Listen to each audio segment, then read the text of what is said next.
Good morning, everyone. Some practical information. The up-to-date information about the program is on the website.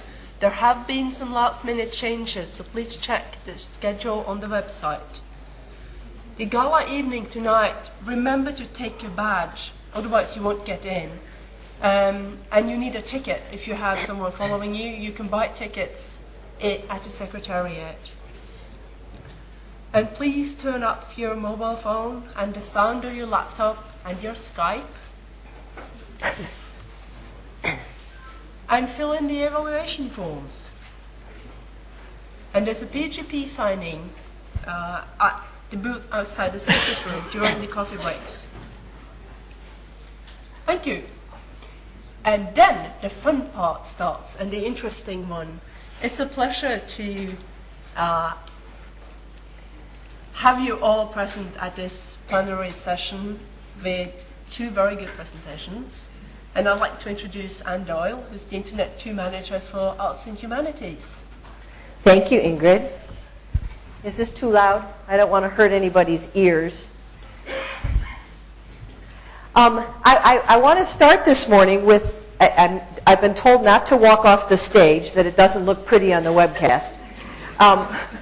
I wanted to start off this morning with a couple of thank yous. One of the thank yous is, I don't think I've ever been at such a gathering of network engineers who have built all of these extraordinary networks. And I want to personally thank you because I have had the best adventure of my entire career doing wonderful things with your networks. So thank you from all of the arts and humanities people in the United States. Thank you from me. The other thank you is I want to thank all of you who have learned English as your second language. It has been so nice to be able to talk with all of you all week. I don't take that for granted. I was sitting in a cafe the other day and I heard two young Italian men saying, "No, no, no, no. I like your smell is a compliment. You smell is an insult." And I thought, learning English, I've been speaking it all my life and I'm still learning how to use it properly. So I don't take that for granted, so thank you. Now, in that regard, I want to tell you that I am very passionate about what I've come here to show you this morning. And I have had Italian espresso, due. So if I start talking really fast, just go slow, please. And that will help slow me down.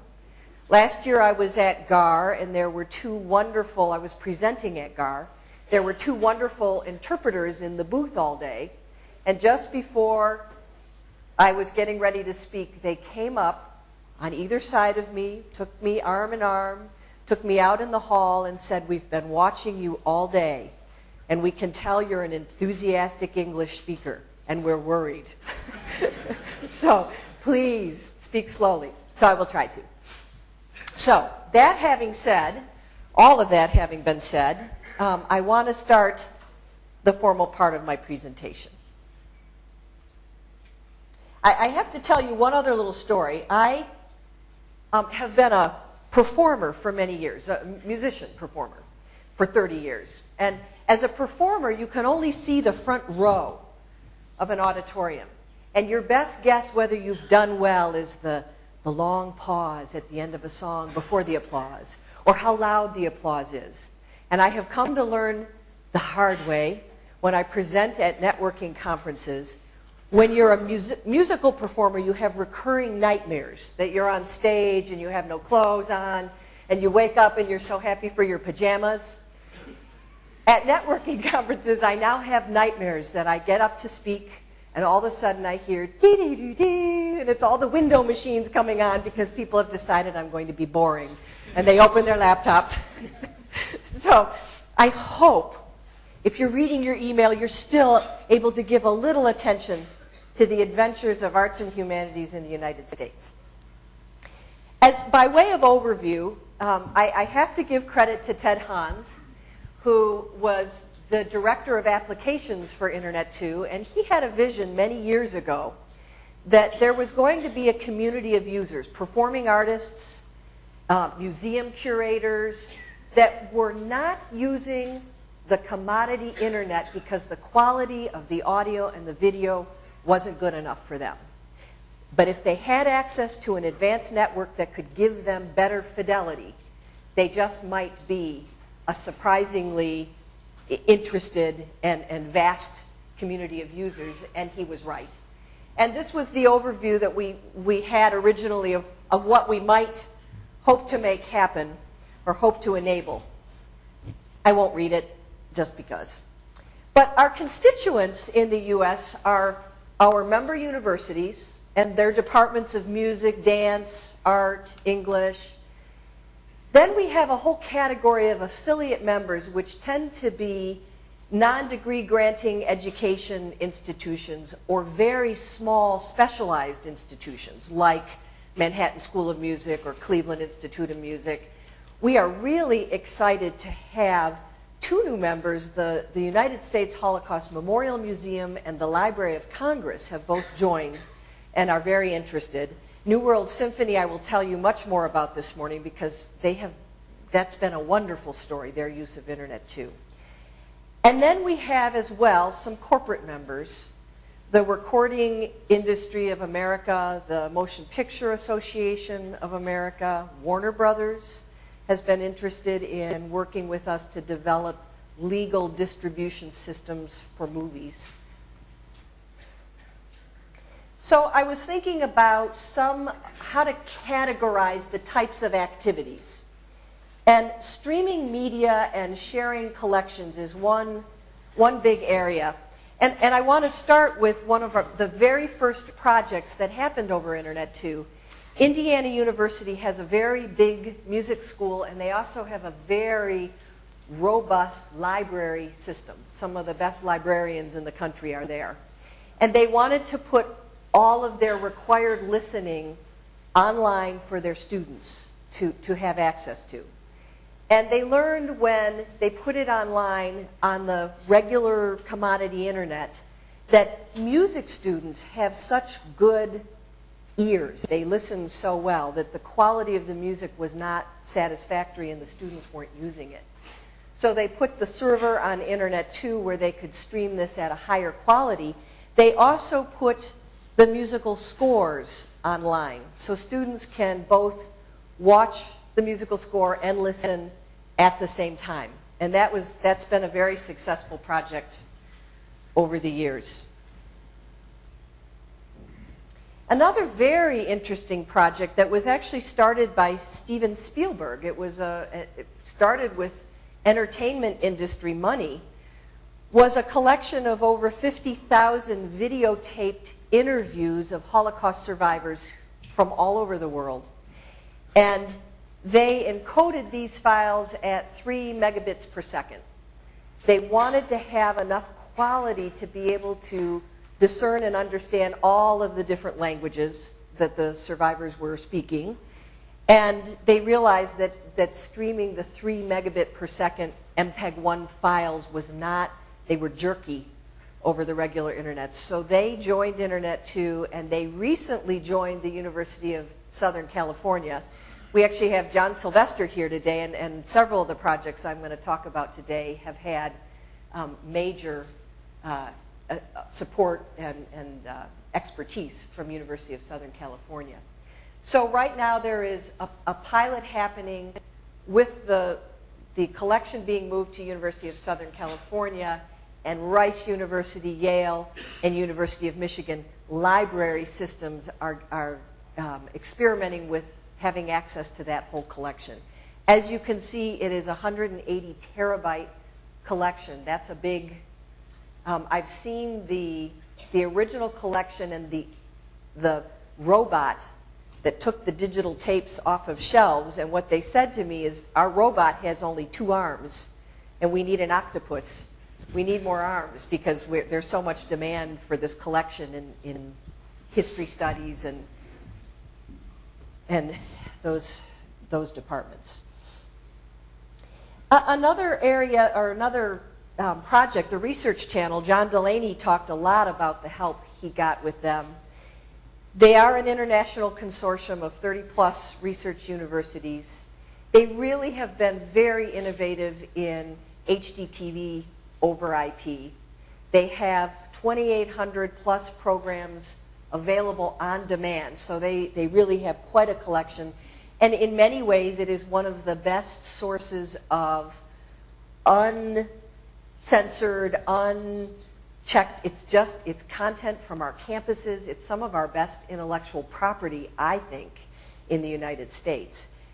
The last bullet point I added, this wasn't on their slide, but they have been, for me, because they have so much experience in television production and some of the more traditional audiovisual expertise, they have been a very good partner with me in integrating for live performance events some of the production values from the whole television world and what we were able to do with advanced networking. And I'll talk a little bit more about that later, because the integration of those two worlds, I think, has been critical to some of the success of what we've been doing.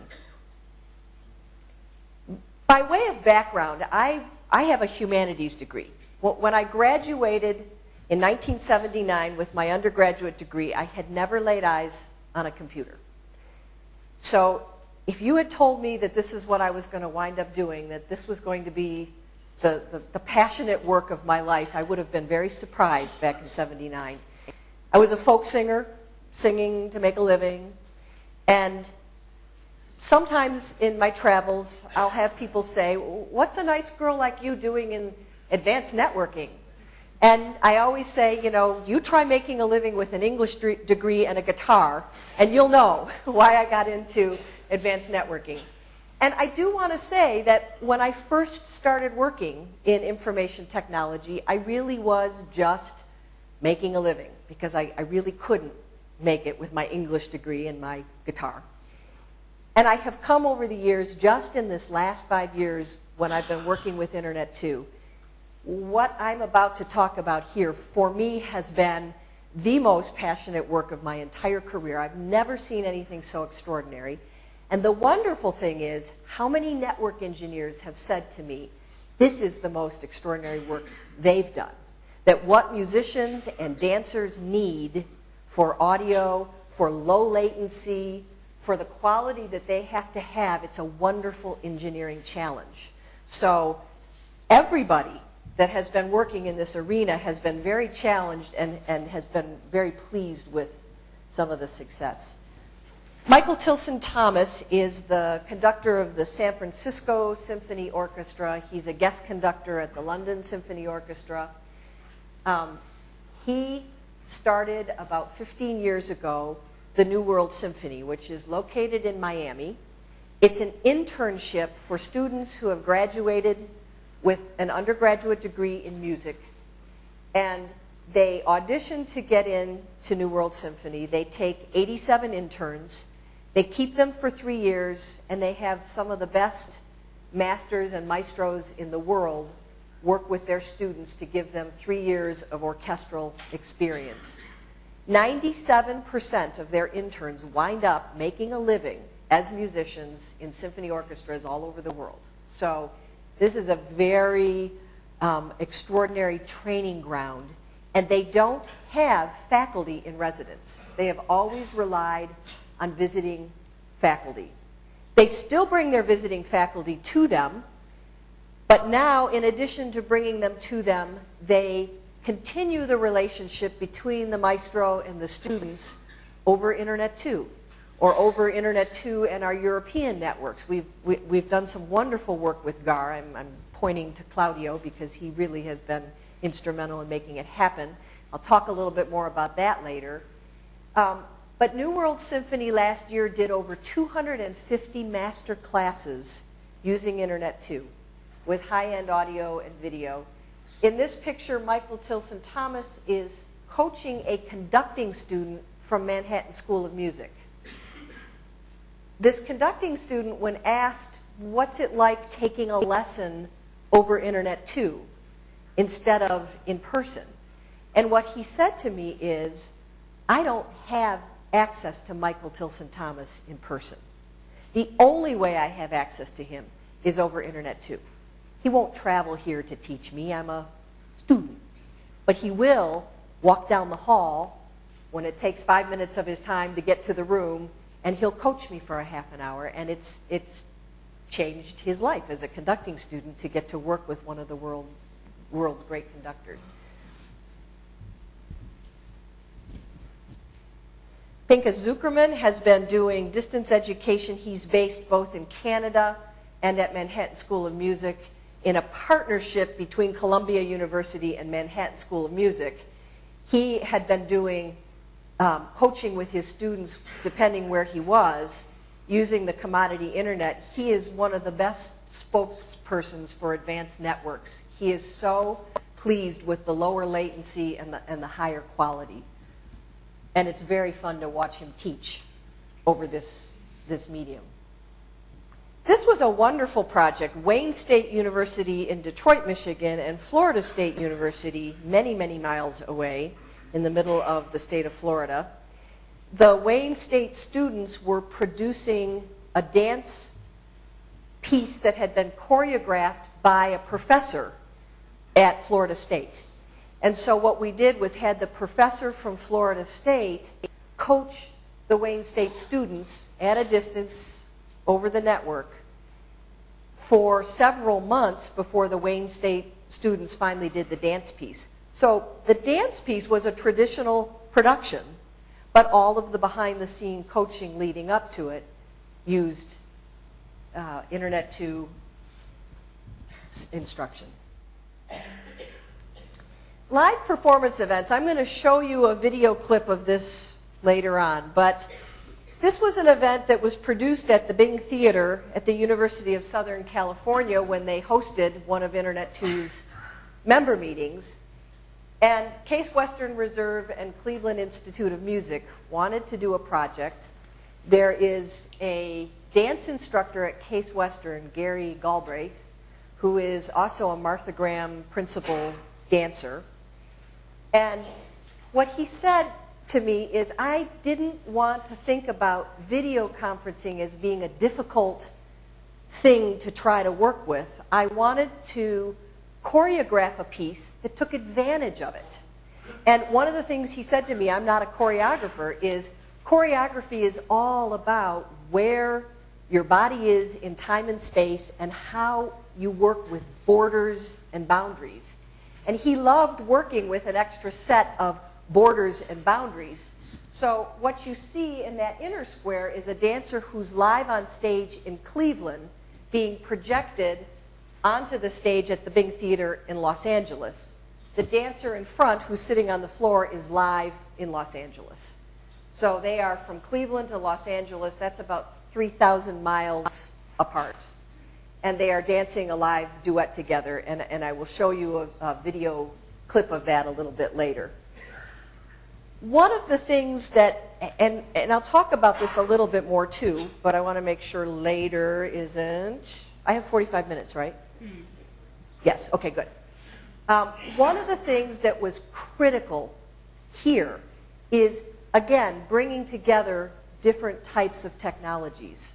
Projection technology, audio-visual technology, audio engineering, and the network engineering. And I'll talk a little bit more about that when I show you the video clip of this. This was a wonderful project. The poetry community in the United States, one poet in the United States had heard of Internet 2. And one of the beloved U.S. poets, Kenneth Koch, passed away a few years ago. And the poets wanted to do a tribute to Kenneth Koch. And they wanted poets all across the nation to do a reading of their favorite of Kenneth Koch's poems.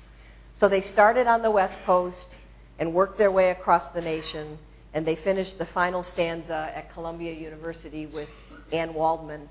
I have a picture of Anne Waldman here because I think it is fair to say that she is the poet that really has created, has brought poetry to become a performing art. And I have never, in all of my years of video conferencing, seen somebody bring a video conference screen to life, quite like Anne Waldman. very animated, dramatic, theatrical reader. And the thing that was fun about this is, if advanced networking, in my mind, is about bringing communities of people together, when we put all the poets up in the many squares all at once, they were having so much fun. They all knew each other. And they wouldn't stop teasing each other about who had lost his hair and who had gained weight. And they just kept, and we finally said, we have a performance to do. But they had never seen the technology and were just amazed that they could all come together for an evening. It was a very fun project. As you may have noticed, having fun is very important to me. And these projects have been a lot of work, but also a lot of fun.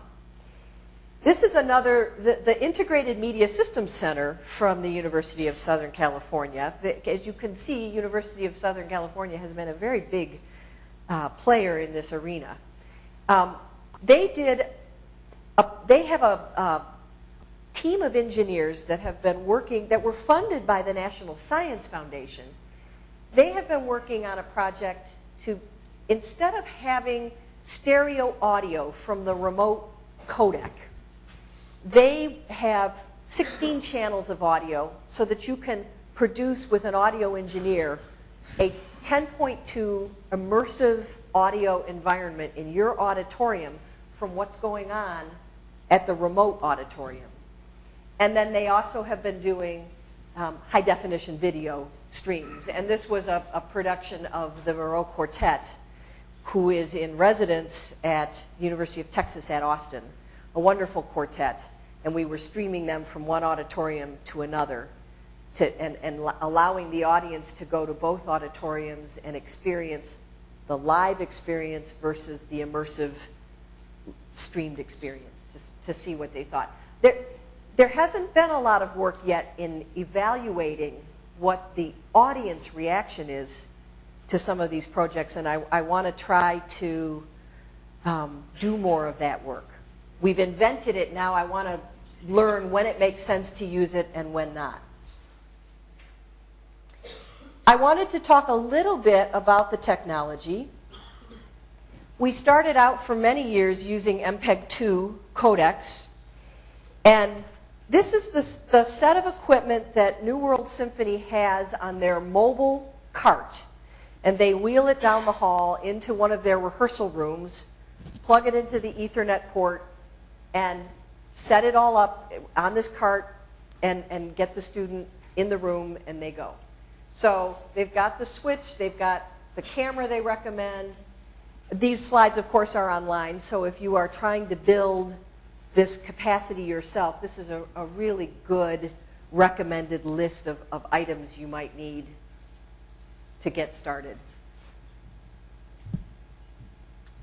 I also should say that every January in Miami, the New World Symphony and Internet 2 co-host a workshop to teach people how to do these events using the technology, how to produce the audio, how to work with the echo. Here is one of the big challenges for musicians. Echo canceling microphones also cancel too many important frequencies that musicians are not willing, music instructors are not willing to use an echo canceling microphone. So we've had to learn some other challenging, sophisticated ways to control echo. And we have a colleague, Brian Shepard, who was at University of Oklahoma and now has gone to University of Southern California, who comes each year and teaches people how to use audio equipment to control echo without canceling frequencies. Digital video transport system. This, for the arts community in the US, this is a new technology. I realize for many scientists, it's not. But my colleague Bob Riddle said to me one day, you know, there's a thing out here that I think you might be interested in. One of the things that we learned is, for dancers and musicians, latency is a critical issue. And The MPEG-2 codecs, the process of compressing and decompressing adds latency to the round trip. And it's not just the router hops, it's actually that compression process. So with the DVTS, just using a camera directly firewire into a machine, we have found that we have reduced the latency. The cost of the MPEG-2 codecs is very expensive. They still can be $8,000 to $10,000. And the cards that we've been buying for DVTS are maybe $2,500. Claudio can tell you when we worked with GAR last year and did a project from Pisa to Miami, we just used laptops and software. So there was no expense on the codec side. The other thing, it requires a lot of bandwidth, 30 megabits per second per stream. But we've also found that the technology is less fussy than MPEG-2. MPEG-2 was very sensitive to network anomalies, and the DVTS has been rock solid for us. We've been really excited about how this is working for us.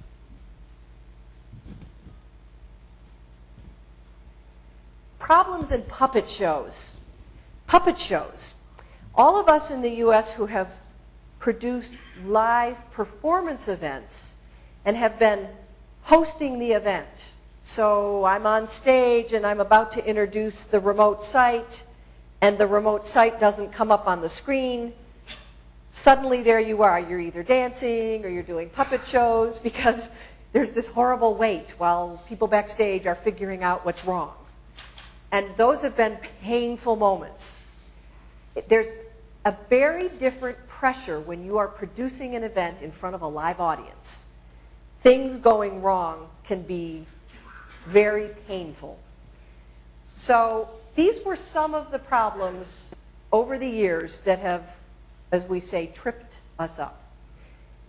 Duplex mismatch, packet reordering, faulty cables, a bottleneck somewhere in the network. What's really the achievable throughput? Someone will tell you their network does this, but does it really?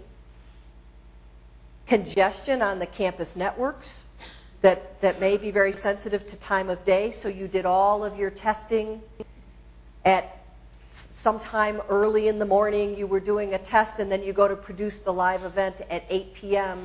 on the East Coast with your California colleague, and it's 3 hours earlier, and now it's rush hour.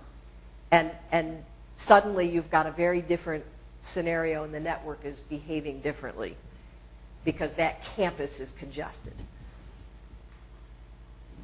We have an end-to-end performance initiative at Internet2, and several of the engineers in that initiative said to me, start collecting that list of what problems have caused you the most pain, and we will start working to develop some tools that we think will be useful to you.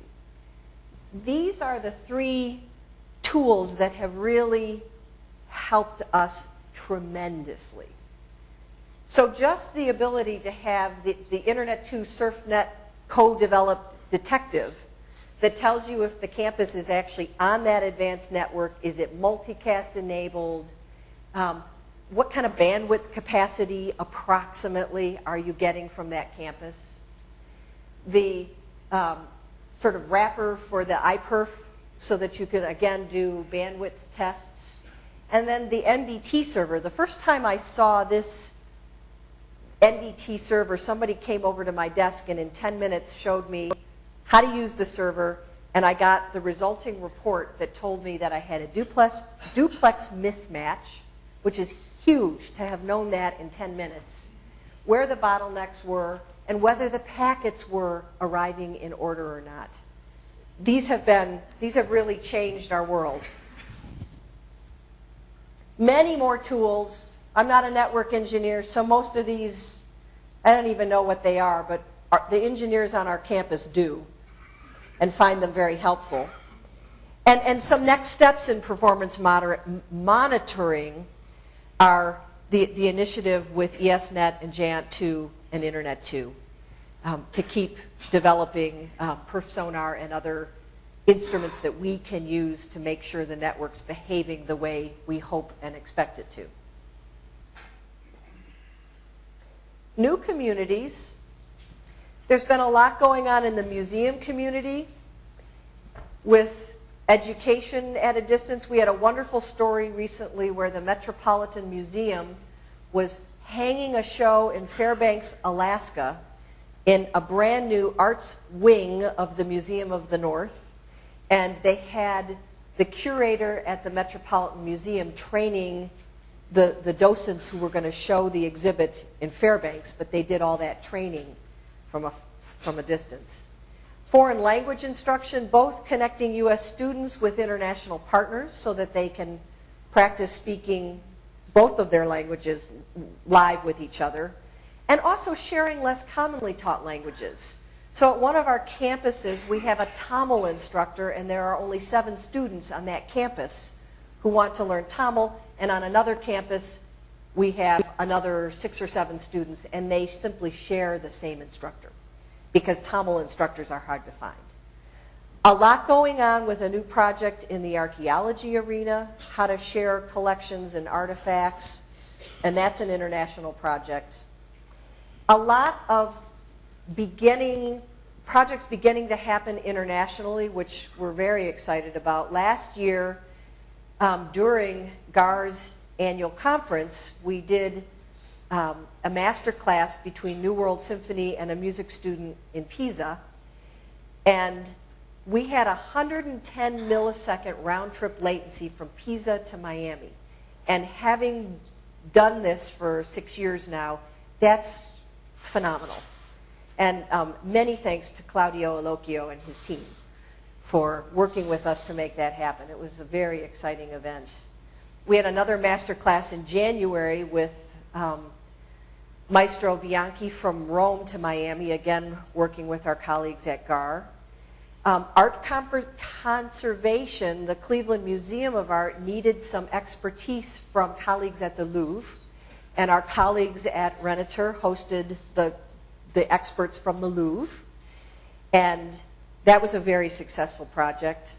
There's an access grid community, the Marcel project. There's an art grid community.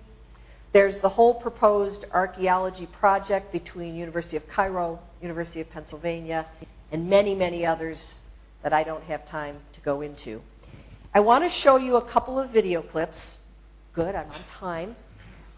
The first one was Halloween night, so you'll see some pumpkins and costumes, but this was set up in a live theater to demonstrate to people a musical master class. So I'll show you part of this just to give you a feel.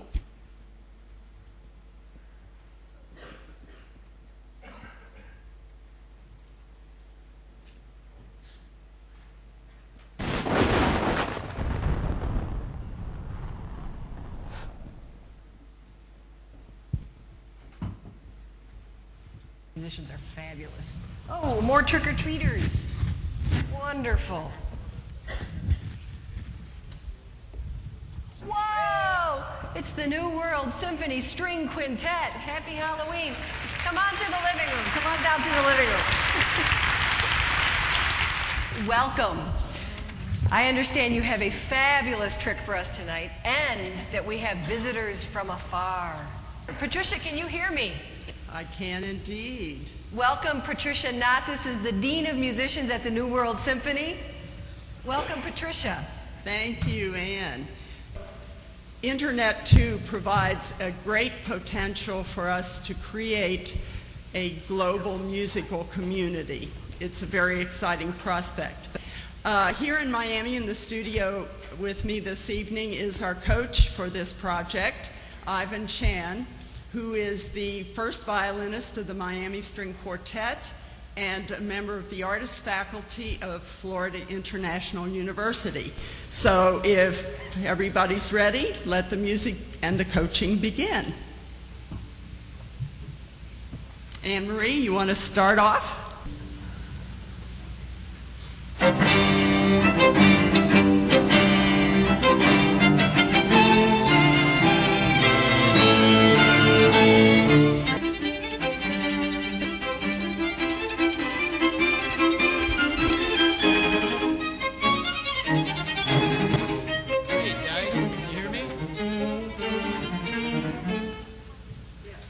Excellent. Very, very good. Since we have limited time, I'm sorry I have to stop you right away. But anyhow, it says scherzo presto, doesn't it? Yes? Yeah. Let's give it a little bit more presto here. Your version is excellent, but it's a little bit careful. So shall we play a little bit faster? Something like this.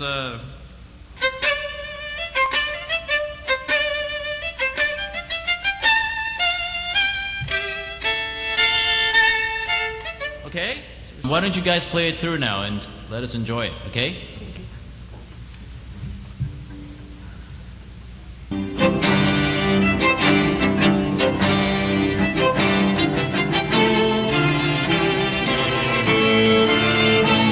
I'm sorry to stop it.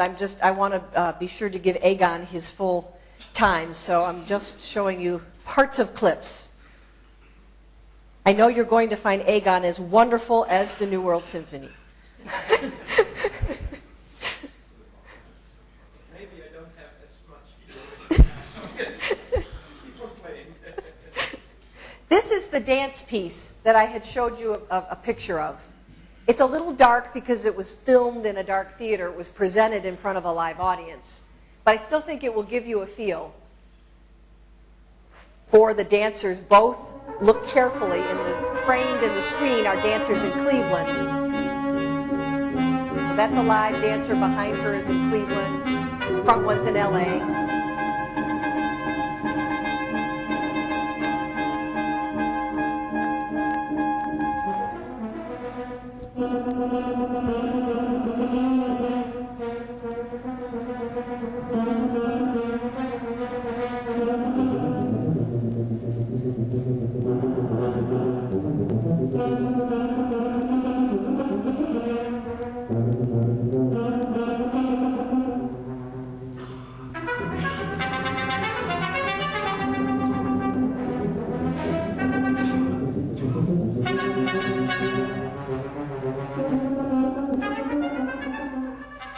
As you're watching this, there was also a video artist that was taking images and turning them into images. But as we're watching this, sorry, under the light, a couple things to think about. They purposely used 3 screens on the stage in 3 different locations because they wanted to break up the video conferencing as just one flat screen.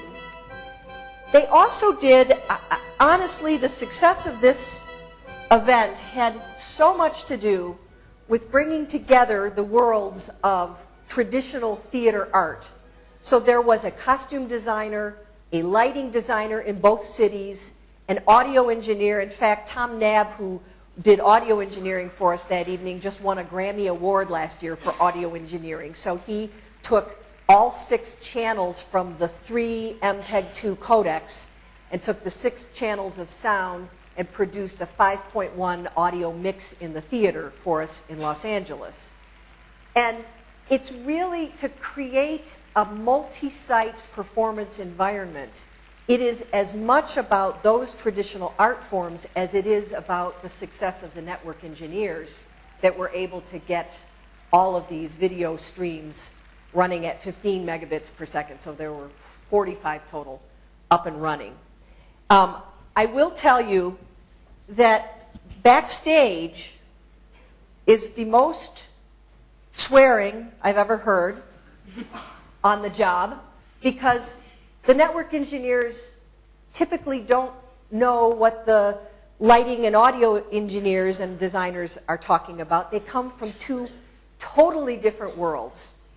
If you want a job like mine, your job will be to herd all of these people, the cats, and to try to help them keep their sense of humor, because it gets very stressful learning about each other's worlds.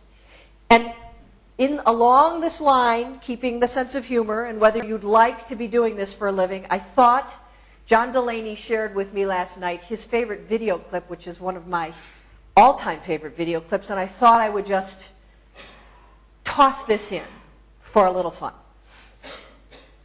This is what it's like backstage. This man right here is my great-grandfather. He's the first cat herder in our family.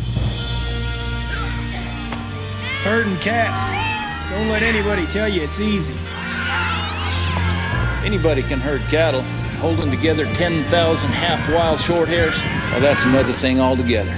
Being a cat herder is probably about the toughest thing I think I've ever done. I got this one this morning, right here, and if you look at his face, it's just ripped to shreds, you know? You see the movies, you hear the stories, I'm living a dream. Not everyone can do what we do. I wouldn't do nothing else. It ain't an easy job, but when you bring a herd into town and you ain't lost a one of them, ain't a feeling like it in the world.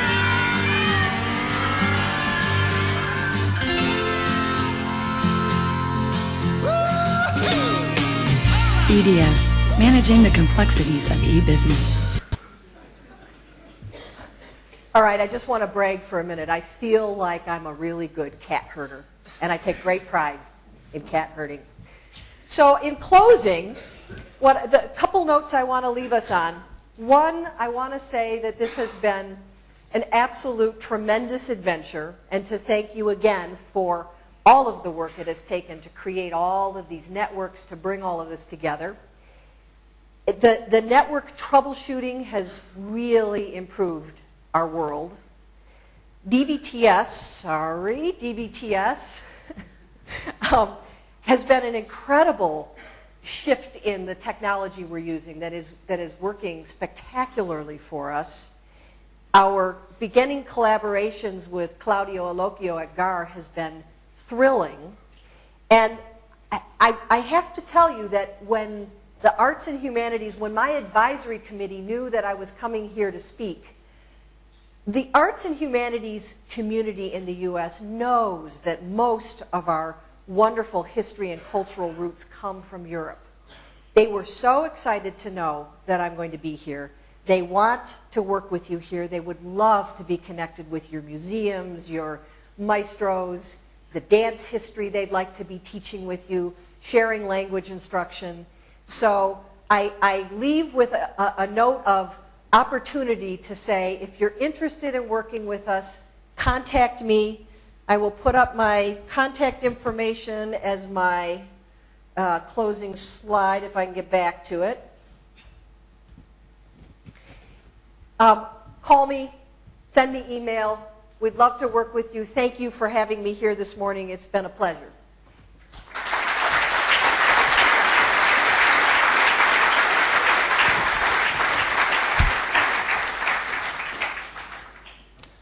We do have time for a couple of questions while Egan gets set up on switching machines. So, are there any questions? This one, Dan? Yes. Is there a mic for Dan?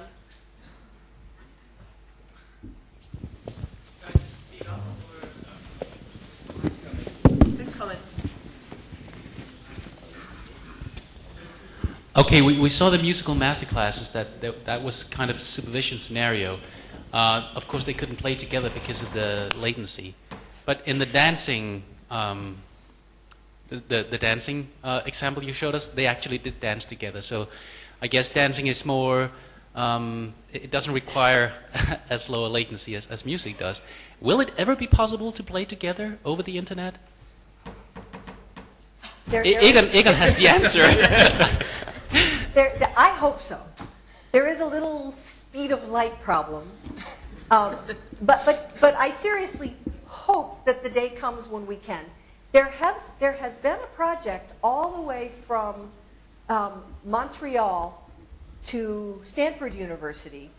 McGill University and Stanford have actually played together using their McGill University's low latency software, but they purposely picked jazz music, which is a style of music that is more give and take. It would be very difficult yet to do a string quartet with each player in a different city. So I don't know the answer to your question. I know what I hope will be the answer to your question. Okay, but maybe Egan has a comment on that. We'll see. Yeah, just other questions first, and I come back to this later. Good.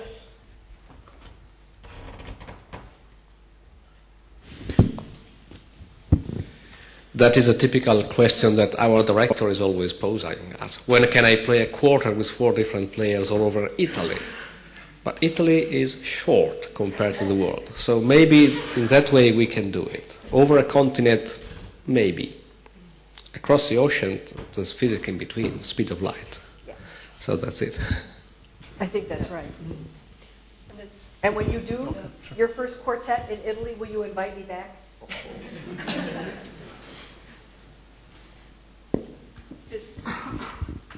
So, the information that you showed us about high bandwidth video and audio seemed really exciting. It seems that these days, with a lot of these new high definition technologies, they all seem encumbered with digital restriction management issues. Was it something that you encountered at all, or was it pretty easy for you to mix and dice all these technologies together without encountering sort of artificial limits? If I'm understanding the question, it's about mixing the technologies together.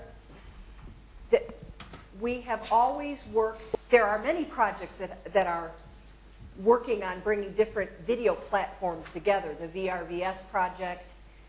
But in our case, we have always had to use the same vendor, MPEG-2 codec at both ends.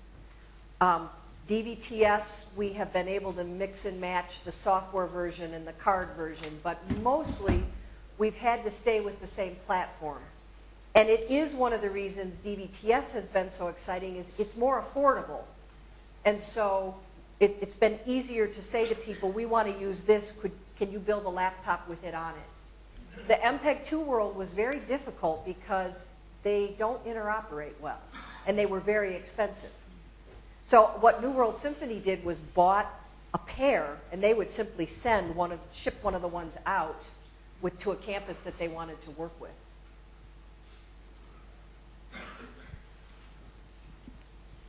Egon, are you ready? Answer, give me your microphone, yes. Great. I think we should if you have more questions, I'll be here all day, but I think we should move on so that Egon has a chance to talk to you about his thoughts of speed of light. And passion. And his passion. He has much for this. Because Egon is going to touch briefly on one of the other big passions in life. Football. Real football. And networking. Thank you, Anne. You're welcome. This? Testing? 1, 2? Okay, fine. Good. Thank you. Yes. First I have to thank Anne for actually doing all these things. I've been present at most of the Internet 2 performance events, and they have always been a tremendous inspiration. They inspired us, and when we got back, we got together and say, we have to do this, no matter what. And I hope finally, in a couple of days, we have the SurfNet customer conference, and I hope to do some of that, what they were doing too. Have this live music performance in 2 cities, people playing live together using uncompressed HD. Coming back to your question, yes, it can be done if you don't mind a little smoke and mirrors. We did it for the World Exhibit in Tokyo, or in Aichi, last September. We had a violinist in Amsterdam and used uncompressed HD to send audio and video to the World Exhibit in Aichi in Tokyo. She was playing along with the jazz combo on stage in Aichi. And that worked wonderfully well. The little smoke and mirrors, and now I'm going to tell you the dirty little secrets. Luckily, there aren't that many people here.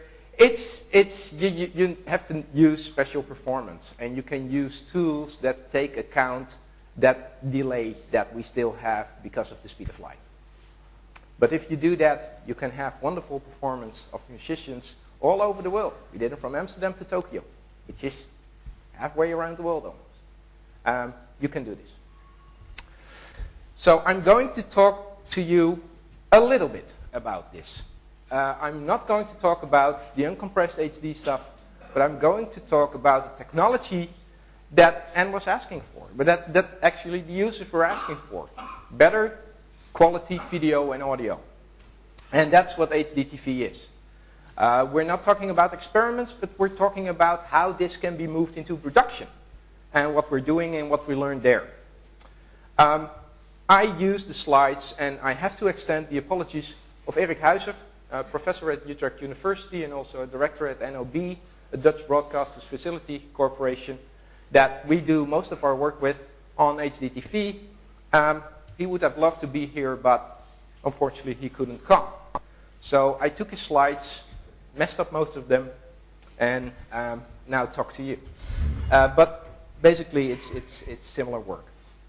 I also like to thank some people, because in preparing this presentation, I would like to give some demos. And the people here at GAR and from the conference were really helping me out to set everything up. And then, of course, the demo gods were not with me. I must have done something wrong because my demo equipment died. But with the people back home and with the people here, we hope to show you something later. Just to give you an introduction for those who don't know HD. What you see now on your television is called standard definition. This is the TV as you know it. And high definition is the TV as it will never be the same. And from now forward, we will always use HDTV. Or maybe something better still, but it's pretty hard to get better. It's always widescreen. So finally, you can use some of that equipment that you already bought. The TV gets larger, even larger. But it has some good things too. The resolution on HDTV is much higher than what you know now from your TV. So like we said, every pixel on that damn expensive TV can now be used instead of stretching the picture. It has a better sound quality. Instead of just stereo, it does 5.1. If you don't have that TV and you want to experience the optimized things, you do need a bigger TV.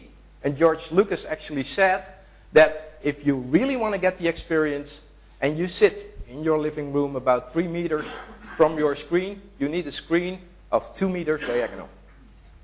That's big, but it's good, it's wonderful. And you can do wonderful things with it. And that's what I hope to show you. Just to compare some of the things. When we started doing streaming over the internet, and I've been talking at these terrain and networking conferences, streaming and conferencing for a year, this is what we could do. Digital video, 320, 240, comes out most of the webcams still. And then you got what was normally known for the MPEG-1 stuff and coming out of your VCR called CIF. 352 by 288. The standard definition as we know it, wow, that's a lot bigger. Now we're talking about 704 or 720 by 576. And that's 4 times bigger than CIF and 6 times better than the digital video that we know. But now we're going to HD. And there are 2 main standards in HD. The first one is 720. And that means that you have 1280 pixels across and 720 lines or pixels down. And that, well, you see, looks a lot better. But we're not there yet. It can be even bigger. And this is the 1080 standard, being 1920 pixels across and 1080 down. You usually hear them in INP. I means interlaced. That's TV like you know it. You first send the uneven lines and then the even lines, and together they make a full picture. The P is from progressive, and that's what your computer screens are and your new TVs. 1 picture at a time, the whole picture. So the HDTV standard knows some of this. What we're interested in is how we can ship them over the network and what you can do. So first you have these standards, the 720 and the 1080. And since shipping them over the network, and we can't all do uncompressed HDTV, which takes 1.5 gigabits per second, you need to do some compression. For TV and streaming, that's fine. We don't mind the extra delay. So we look at encodings. And the most dominant encodings are the MPEG-2, the MPEG-4, and Windows Media. And when I say MPEG-4, I really mean the H.264 new codec, AVC, Part 10, has lots of names. It's interesting because when you start talking about encoding and different codecs, people always talk about the different qualities. Well, there has been many tests, and especially the European Broadcasting Union that had to decide whether to go with 720p or 1080i like they did in Japan and the United States. They did that comparison. And they said, well, if you put a user in front of a screen that you can buy now, and you feed it 720p or 1080i, does he see the difference? Well, hardly. So that's good. And then if you compare the different codecs, do you see differences between the different codecs? And then it turns out that the new Microsoft codec, VC1, or Windows Media Video HD, performs as well as H.264 encoding. And that people also can't see the difference. There is, however, a very big difference in the bandwidth that you use, the number of bits in which you ship this information over the lines. And the goal, of course, of many ISPs is to compress it as much as possible so they can ship it over the ADSL networks, or the ADSL 2+. And that's where you see the problems. If you compress too much, then it becomes noticeable. So for really good experience, it shows that the higher the bandwidth you use, the more bits you use to show that information and ship it across the lines, the better the quality. And we've chosen in that, in what I'm going to show you later on, we said, well, we don't compromise on the quality. We don't want to compress it so that everyone on the ADSL lines can do it. We're on the research networks. Our target is the students at the dormitories that are fiber to the home and fiber to the dormitory, and the universities itself, which have good connections. So we take the high quality. Hardly any loss of detail, 30 megabits per second and up. It's still a lot less than using DVTS, for instance, which is standard definition, mostly coming out of your DV cameras. Luckily, DVTS, from the last Internet 2 meeting a couple of weeks ago, there was a DVTS workshop, and they showed us the new version, which now also handles HD. Another example, just to show you what's possible. And now this is hoping that the demo gods are with us. This is playing live from the SurfNet video portal in Hilversum or in Amsterdam, showing you the three different qualities. So we have the digital video quality, the small size where personal videos are made in, then the TV signal in the left corner, and then compared on size with the HD. Now, of course, this isn't HD. Unfortunately, we don't have HD projectors available here. So this is the resolution in comparison, and what can be possible, and how easy it is to just stream it over the networks that we have. We have wonderful clips in different codecs available in our video archive, and they're all available online, so you can play with them. Again, let's compare resolution if you do this. And that builds up to why this is of interest to our community. If you take a picture, a typical Dutch scene, around December 5, where you have Sinterklaas, also known as Santa Claus in some countries, old man, white beard, red hat, and his helpers, and it's a jolly good time, throwing around candy. A little picture like that. If we move to the HD resolutions, well, this is standard definition, what you see, then this is what you get, a picture in 720p. And you say, well, I can see more detail. You're right. It's bigger, you can see more detail. And if you go to 1080i, it even becomes bigger. Right? So you can zoom in. You have more and more information available. And that's, of course, of interest. So why now? Some people following this video technology and TV said, well, but HDTV, that's more than 10 years old. In Japan, more than a decade ago, they were doing HDTV. Philips in the Netherlands actually made HDTV equipment. And that went very wrong. But that was all analog. We're now in a digital age. We now have the capacity, not only in components and equipment and networks, but now it's really time. So there's content. There's content available, lots of TV content, movie content, more and more people producing their own content because the cameras are getting a lot cheaper. HD production gear has been there for quite some time. usually only for the TV studios, and broadcast quality equipment is still expensive. Now, for around 1,500 euros, you can buy your own HDV camera. There's one over there. The camera in the middle is an HD camera. It puts out those nice pictures that we've seen, and that nice quality you can handle. So it's not getting expensive. That camera is a little bit more than 1,500, by the way, but it's still getting there. It's a couple of €1,000 and you can get that high quality.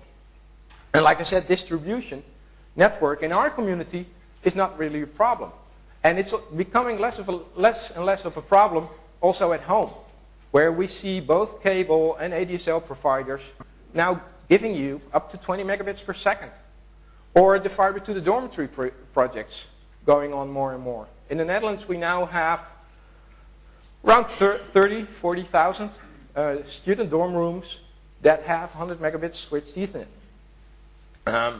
And we take use of that. And then, of course, it's easier to view. Everyone, well, almost everyone, already has some form of HD equipment in their home. You first have, and it always starts with the game industry. So the new gaming machines, the Xbox, the PlayStations, they are all HD capable, right? If you hook them up to your new TV, they're in good quality. Also, there are games specifically developed at that higher resolution. The DVD goes HD. You have the HD DVD and the Blu-ray DVD containing a lot more information, but also films in the new codecs in HD resolution to play that. And the first ones will be available for the consumer this year. Like we said, there are cameras becoming available, especially in the HDV format. For the techies among us, HDV is one form of HD, uses 1440 by 1080 pixels, and in the camera it already does the MPEG-2 compression. You hook it up to a computer using the FireWire, and you get your MPEG-2 stream right out of the camera. Very easy. Of course, all our digital photo cameras are several megapixels. Right? You've never been able to see what the pictures that your camera took on your TV screen because they had to be downsized. Now you can look at them at a better resolution. And of course, the screens themselves. I walked around here, Catania, and at several places there are very big billboards on buildings, advertisements for new HD screens. You have to have a new HD screen now. Well, there's hardly any content available, at least in the Netherlands. Everyone's buying an HD screen, but the TV channels aren't HD yet. The DVD players aren't there. But, of course, we now deliver an HD channel. The Netherlands, in some respects, doing very good, innovative research and being on the front end. In taking up HD in the TV world, we're lagging behind. There are several satellite channels in Europe already doing HD. Japan, Korea, United States, they've moved over to HD some time ago. In the Netherlands, we wanted to stimulate that. And we proposed a project for additional funding to the Ministry of Economic Affairs to actually get things moving in the Netherlands. And that's called the First Movie TV project. It was initiated by NOB, by Erik, Surfnet, the Telematics Institute, Casanet, one of the small fiber to the home projects, and some other things. It would run for 3 years. And it's about building the whole chain. So from producing HD content until the end user watching the HD content and everything in between. It's not only about IP. Of course, we as National Research Network, running an IP network, that's where we are. We love to learn what it takes if we start doing this over our IP network. But the project itself, it's open. It's pretty competitive. Everyone can join. We had interest from Philips and Sony getting in gear. We have the cable companies interested. So that was distribution over cable and satellite, regular DVB, but also fiber and the internet. In our part, we started a project in which we want to upgrade some of the networks that were built years ago to get those student dorms connected. And we had now 19,000 dorm rooms in 3 different cities, Groningen, Nijmegen and Eindhoven, where the infrastructure was upgraded so that every student gets that facility to actually watch an HD channel over IP. It's got 100 megabits switched Ethernet, it does multicast enable, it doesn't do any NUT, relaxed firewalls or host-based firewalls. So you get into a condition where you can actually start experimenting with this. And I just learned that we're working very hard, and probably before the next event we get another 4,000 to 5,000 student dorms online. There's research associated with it. Both the Telemedica Institute doing research on interfacing, what changes if you start providing this kind of information to the people, and also the user adoption. And that comes back to Anne. How do they experience it? What would they like to see different? And that's done by Eric's group at Utrecht University. For now, we're the only HD over IP channel that we know of, especially in the Netherlands, but probably also in Europe. And it's good. We learn a lot from that. To carry some content, we made a deal with one of the European HD channels, Euro 1080 or HD1, and that's what we're carrying. There are always a couple of things that push the technology forward. One is porn and the other is sports. Well, obviously we can't do porn, so we chose the sports. And what we're doing now is we're finalizing the negotiations to carry the World Championship Soccer in HD over our HD over IP channel. Unfortunately, we only have the rights to do that in the Netherlands, right? So we have to block outgoing traffic outside of our constituency. We also started a project because we got some money left. It wasn't as expensive in upgrading the infrastructure as we thought, so we got some money left and now moved over to the other side. Instead of doing the infrastructure and making sure that everybody can use it, content is of course very important. So now we're also stimulating the production of content, especially for education and research. People can get funding from us for buying some of the equipment, developing content, and using that within education. Our condition is that all the content that is being developed is open content. So will be available to the whole educational and research community. We're also doing, because that's what's happening in streaming, is doing it live or scheduled is fun, but in the internet age, people want to look at content when they want it, where they want it, with whatever they want it. So we have to provide video-on-demand services. And I'm now setting up a video-on-demand portal. It's been said before, we work together a lot with, for instance, Research Channel. We are one of those international members. Not only doing experiments in HD over IP, but also learning how to build up. Research Channel has a great HD video-on-demand portal already, as do our friends in Korea, who specialize in bringing cultural events online in HD quality. And here in Europe, there's also a good group at I2CAT, at the Technical University in Barcelona, who are doing a lot of this work and have excellent content and information.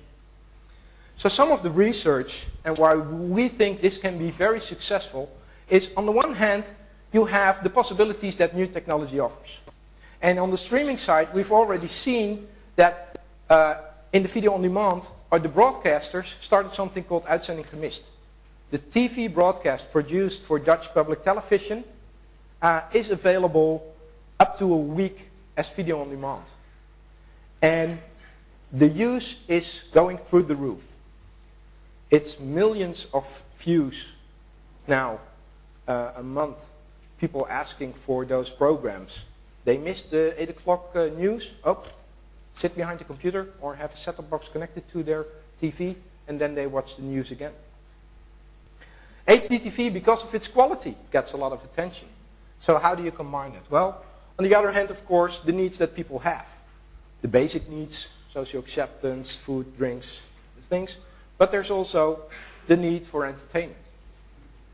and closely to entertainment to learn and to grow. And we want to combine that. So we're looking for those two things, where you have both new technologies, like streaming and video on demand, that give the people the freedom to get the content, whether it's entertainment or learning content, when they want it, and then do that, and so provide a successful service. Now, how this can be done, what form it should have, how easily people adapt to it, if there are other requirements to, for instance, electronic programming guides, that's interesting. We're now doing some project together with the Telematics Institute that did a lot of research in combining stuff from the peer-to-peer world and the recommendation world together with the video-on-demand world. So if you watch a video, then your friends say, also watch this video that's available in that portal.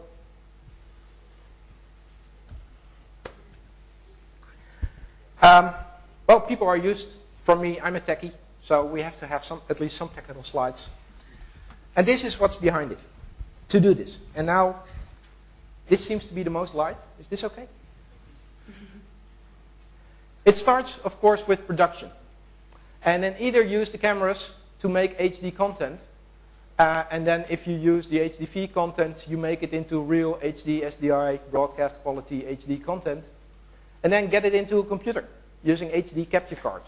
This used to be very expensive gear, right? For the uncompressed HD systems that we've built and done the experiments with, we bought a €995 HD capture card. It's under €1,000 now to get this equipment. You store it. You might be able to edit it. New versions of the video editing software on the Mac and Adobe Premiere and all the others, they support all this. And then, of course, you get it on a playout server, or you do it live. And you send it over either the DVB cable or satellite network, or, of course, IP gigabit networks. Preferably, and we come back to that, in multicast. Now, in doing this, and especially what we did for this channel, it's even simpler. Because we took the high-definition satellite channel in DVB, we removed the DVB headers and just replaced them with IP multicast headers. We didn't have to do any recoding. We just did something in the headers. And you can have very simple boxes to do that and then send it over. You send it to a client, which can be a PC or the new set-top boxes. I have one over there. And then display it on the HD display. And so you have the whole chain. And now, of course, you need the specialist to work on the different items. I mean, we're very good in distributing content and doing streaming. And we also know something about how this can be used in education. Now, how to produce good quality content, we can't do that. And if I give you an HD camera, it doesn't mean that you can make really good programs. It's in really high quality resolution. But of course, the program isn't really good. In order to distribute this effectively, of course, we need the multicast. And this is where it starts to break down. And it's always nice to be almost at the end of the conference, because then you can learn from all those wonderful presentations before and refer to that. We've heard a presentation from Belgium about setting up a new tunneling system to actually get multicast content to the end users over ISP lines that don't have multicast yet. Well, things are changing. Now that the ISPs are also pushing IPTV to their customers, they also need this. So most cable companies delivering IP services and telcos delivering IP services over the ADSL network are now actually multicast enabling their network. So it's getting there. It's getting there. One of the things is, and well, I come back to that later. So let's try a little demonstration. What I did is, although we only have the license to broadcast in the Netherlands, for educational purposes, yes, this is part of the Netherlands.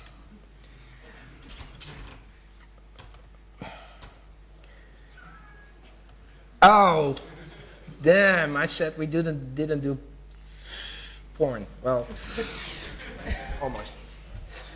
This is the HD over IP channel that we're broadcasting now in the Netherlands, 24/7. It's a rebroadcast of HD1. If you see some of the artifacts, it's the laptop. I'm doing this on the old laptop that actually works really, really hard right now to decompose the MPEG-2. I would have loved to do this with this set-top box. This is one of the new set-top boxes. It's an Amino set-top box. It's this big. You plug in an Ethernet cable, and you take out the video cable and hook it up to your HD V screen. This does HD. There are several set-top boxes that do standard definition. You can buy them at several places. This is one of the new ones, actually recognizing MPEG-2 HD profiles. But in doing the demo, it died on me. And of course, I didn't have the spare. So I can tell you all about it. This is what we roll out at several example sites within our projects in good dormitory rooms or other public places to show these kind of things. And again, it's not in HD, but it is coming live in about 16 megabits per second from our servers in the Netherlands to do this. HD1 has a repetiting program in the morning, showing some clips about sports and music and dance. There were really more cultural things than this. And then in the afternoon also have live programs. But this is in the morning. Again, sorry for some of those artifacts. Okay, so just to remind you that although it looks a lot like only entertainment, there really is some value in doing this for our community. And that's, we have lots more pixels. So we have lots more information actually to push. And research showed that how higher the quality of the multimedia you use in education, how higher the attention. People stay interested longer. And how higher the recall. They remember better what they've seen, what the information that was pushed to them was about. Well, and that, of course, clearly has a link with education, but also with other apps. We've heard from the plenary, from John Delaney, how this is used in oceanography. Tomorrow, no, that's just my pronunciation. I always get that wrong. On Thursday morning, Michael Wellings from Research Channel will actually explain more about the technology behind that. And also probably something about the uncompressed HD stuff that we've been doing. We've heard Ted Hans talk about medical applications, where they also, of course, love to use this technology to get that higher quality and sending images from microscopes and other things around. And then, of course, we just heard from Anne on how higher quality can actually excellently be used in music and cultural events and teaching.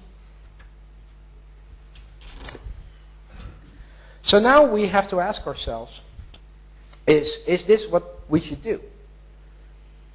We all, well, most of us are connected to NRENs. And a National Research and Education Network is uniquely positioned to experiment on this. And that's why we started it. The question is, are we really? Are we doing our best? We've looked at the deployment of, for instance, IP version 6 and multicast. We now have it running on the backbones. But do our customers? Can we provide these services to the end users themselves? What about more advanced application as services? We've set up these collaboration services, but during the conference, we heard a lot of people say, oh, are we doing this? People from universities that don't know that the NRENs are offering these services. So there seems to be a deployment and communication problem, and we should fix that. And, of course, and I know that we all differ in models in who we can help, how we can do, and how we are funded. And I know that some of you think, well, SurfNet is easy because they managed always to get multi-million euros from government of economic affairs and build those networks. But it's really helping not only your constituency, but also maybe the industries that deliver to your constituency. And that's what we're seeing now. In doing this, we help some of the cultural sites. And we help the producers, the content producers. And we help the TV companies making better use of their content within our constituency. So you shouldn't forget about that. Michael Nelson already said something. There's more to the role of the NRAN. And after this, session 5D, there's a session, what are NRANs for? Maybe we can discuss this too. It's not that hard. And we always help each other disseminate that knowledge. Last fall, I did a high-quality video workshop. People that go over to, for instance, the Internet 2 conference always can follow the workshops there. For instance, on DVTS, high-quality video workshops. You learn how to use this technology, and you don't have to do it uncompressed. You learn how to have very simple tools. I'm using the open source video LAN tool, both as a server and as a receiver, on how to do this. And then, of course, if you want, you can move over to the uncompressed stuff. We did the music performance demo at the IHE World Expo. There was shown at iGrid that I had to miss, unfortunately, but I made up for it at Supercomputing 05, where we had an 11-way uncompressed HD video conference and doing simultaneous editing of HD content on each other's systems. So that's getting there. If you want to know more about the different technologies that are there, I2CAT set up the HD over IP wiki. Links are in the presentation that are online. So, to wrap up, I would say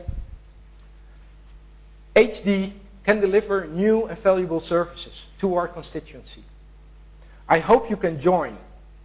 It's not really that hard, although it sounds really techy, but we can help you with this. The information is available. It's not that much harder than just streaming. We know it's the future. It's already the future in your living room. So why not use it in our constituency? For those that are with NRANs and universities, this will be carried over your networks. And remember what this does to your network if, for instance, you don't have multicast and allow several HD video on demand streams, each of 20 megabits per second. How do you do it? You want to have that high quality. Make sure that all the bits go through it. If possible, not only help your end users, your students, but help your teachers and help other industries getting that information to you. And rethink what we're here for.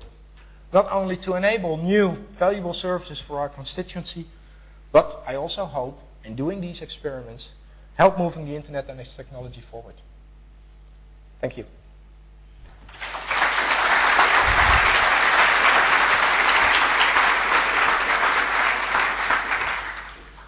Are there questions for Egon? There's one here.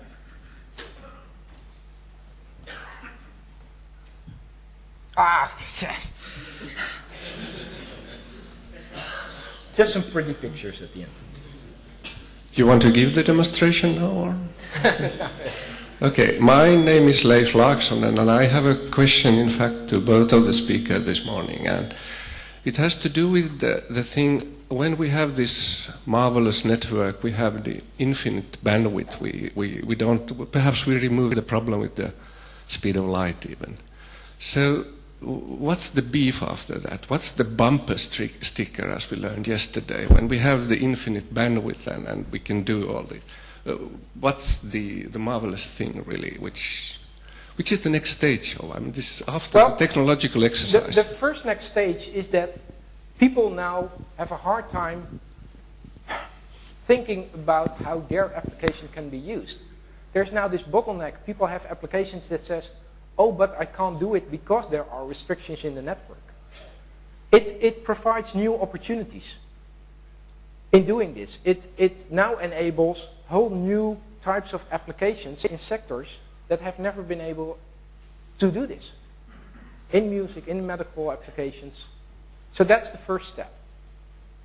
And then the next step is, and it's of course very hard to predict the future, as we've also learned, is that there might be even new applications that we hardly dare to think of. We do need more bandwidth. This is nothing. We've done the experiments at iGrid where we have the output of the visualizations engines at the supercomputing center in Sarah being displayed on a tiled display of 19,000 by 8,000 pixels. It makes it possible to really collaborate directly between supercomputing, modifying models, and getting the output in the highest possible quality to work with. That experiment required 19 gigabits per second. Right? So what we think of unlimited bandwidth, that's not even close to what some applications really want to have to be able to run that application. And it's a new form of application. So this is just the first step in enabling old applications, making them finally do something that hasn't been done before, and looking into new type of applications where there is a demand within researchers. That would be my bumper stick. And do you want to add to that, Paul? The only other comment I would make is for me the challenge is always the user adoption. The gap between what we've invented and how many people are actually able to use it. When they're doctors or musicians, they're not network engineers. They're just a user community, and many of them still don't know what exists, what's been invented, even Aegon and I are presenting together, and I'm thinking, wow, I need to talk to Aegon because maybe we should be using HD. And I didn't even know DVTS was standard definition. I just used the stuff. So I think that for me the challenge is bringing more and more people into this world and making it easier for them. John Delaney talked about science interpreters, people to help interpret science for people who are non-scientists. And I still think we have a lot of need for network interpreters to go back into the disciplines like Ted is with the medical field and the sciences and the arts and humanities, to say to people, let me interpret for you so that you understand what is available and how to use it. There's a question up there. Yeah, rather than a question, I would like to make a comment. I think that the bulk of the fact is that we are looking at about, if you add the Muppet show at 300 meg, which is running now, the Egon video, we are now using about half a gig to 1 gig of capacity in Catania. That was quite difficult.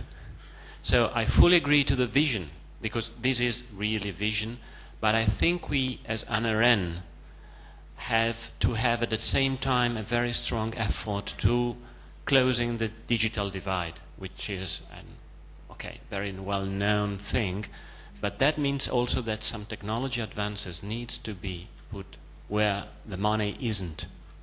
And so I want also to remind that, the bright future is there, but we need to put even more effort to reach a large part of countries where there isn't the fiber.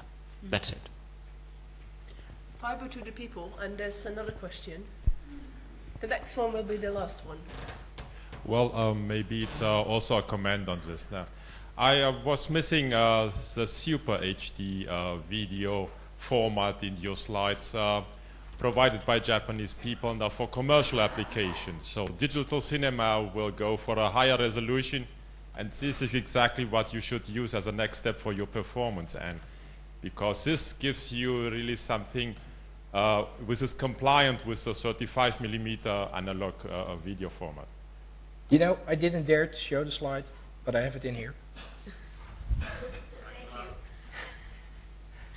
Yes, digital cinema, 2K or 4K. Doing it uncompressed even needs more. There's Quad HD. Quad HD is just 4 HD screen pasted together. And you can do that. We've seen the demos at an Internet 2 conference. They used JPEG 2000 compression to get it in a 1.5 gigabits per second stream, while normally it would have been almost 6 megabits per second. That's that. And then what I talked about, the really high def stuff of 19,000 by 8,000 pixels at more than 10 gigabits per second. This is, yes, some of the experiments that we're doing in doing video over IP. There was one more question down here. Can we get a mic?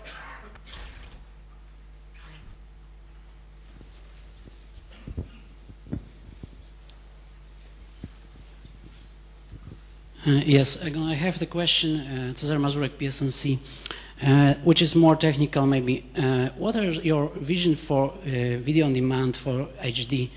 Of course, as I understand, the video on demand service is very user-oriented.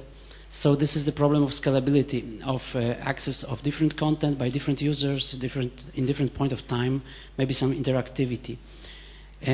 What is the challenge for networking, or what is not, or if it is any, challenge for networking people to provide some infrastructure supporting content delivery to end user in the form of everybody can watch everything with the bandwidth you get here? Let me first say that I think in our environment we will see a lot of using VC1, so the Windows Media HD content. It's already there. If you have a Windows Media Server and Windows Media Encoder, you're capable of encoding HD content. So then it becomes a thing if can all of our video on demand services handle really big number of users all asking for HD video on demand clips. The Windows video on demand clip I showed was 8 megabits per second. And you can do the calculations. Have 1,000 people ask for an 8 megabits per second stream, you really need a big server and lots of bandwidth. So you already said it, content distribution comes into play. So what we should look at is in providing these services also have an architecture for doing the right content distribution. And that means getting the edge servers close to the users, smart algorithms on how to divide the popular content among the different things. That's one thing. That's if you have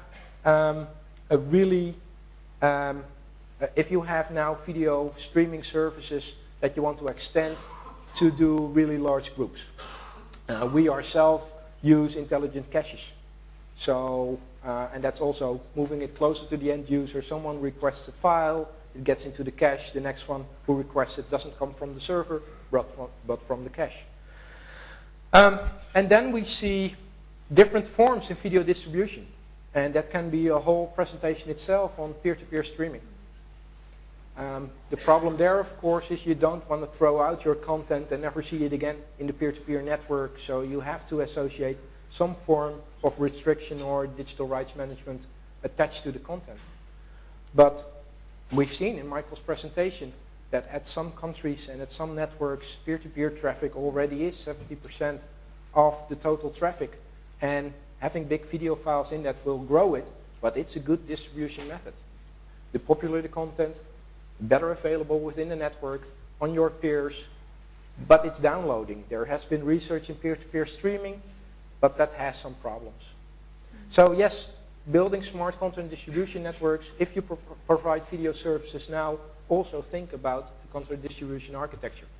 And well, you are a very good example in doing that because you actually build something together with the public broadcasters that you work with. So. And then I'd like to thank both the presenters. Thank you.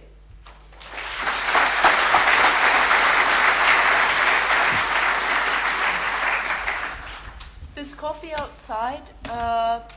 Session starts in half an hour. It's also the official Norwegian ice cream eating day. So if you see a Norwegian, congratulate them and offer them ice cream. Thank you. I thought you were buying. Got that all mixed up. Hij was gecrashed. Toen ik mijn uitzending begon, was de player gecrashed.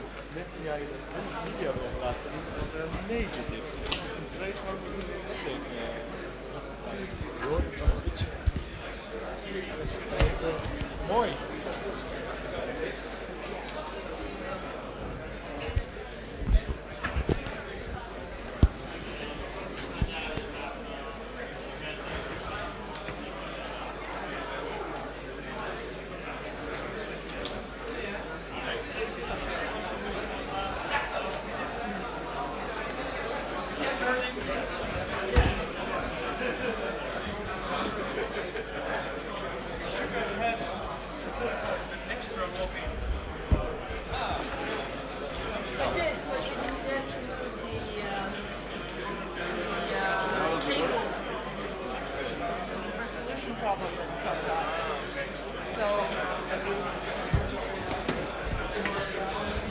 but those you got.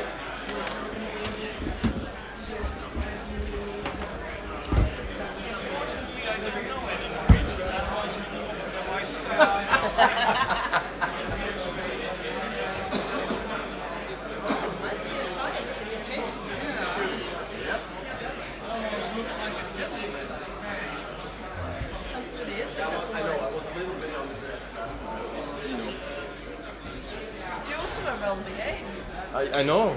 I usually do, not all the time.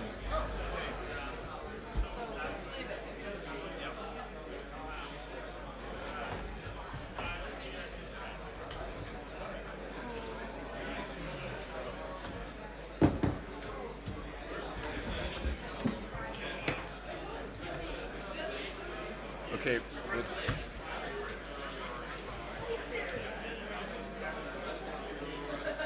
Now, how do you connect that? That's the next question, isn't it?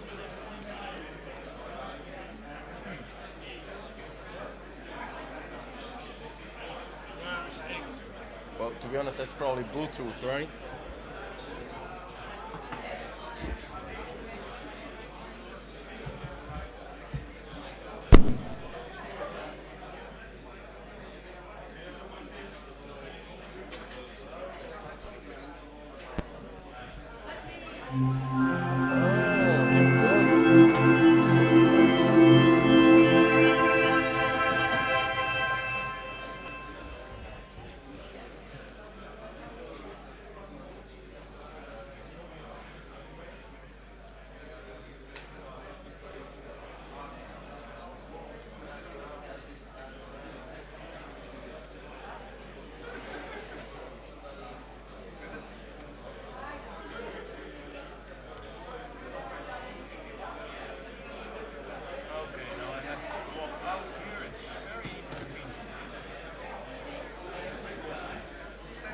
I'm not sure if this really works.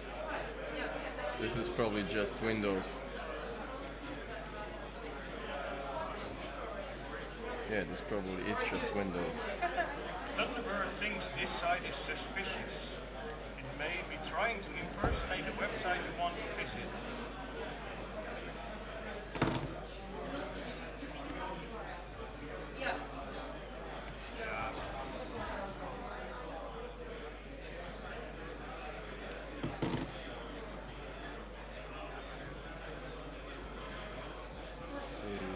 Whatever I've been changing, let's see.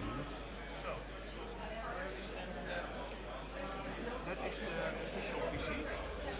I don't know.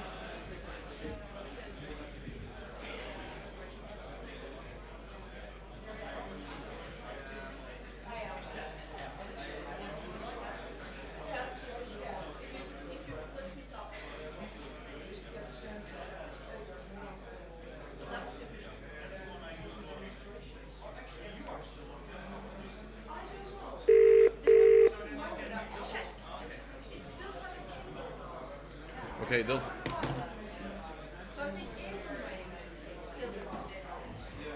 And Hans Rudy wants to present from his own laptop. I don't need help. Well, yes, that's Claudio. Yes. Yeah. Shall we just? You have uploaded your slides. Well, tell you what you can do is you can take this stick here, and because there's also the movie on the stick.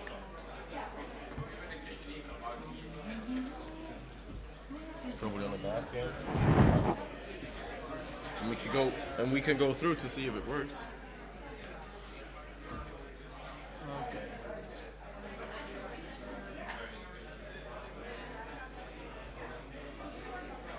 But there was a problem with the resolution, apparently. Yeah, I've heard about that. Yeah, so It's the TNC. You can basically take the whole folder. Yep. a horrible resolution is it indeed. What the heck? Okay.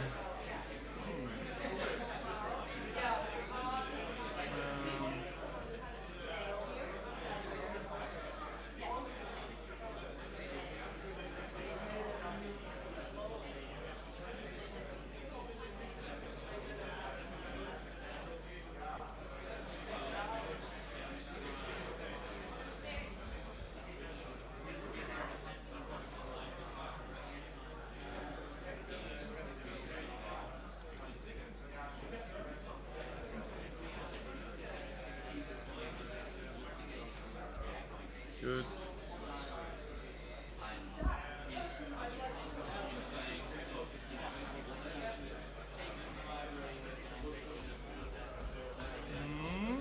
Looks fine. Slowly. Now it's interesting. Just a second.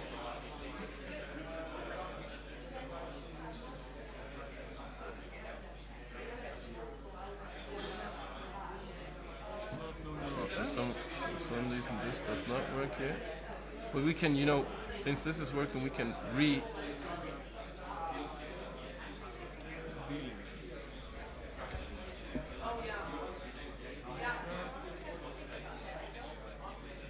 confound.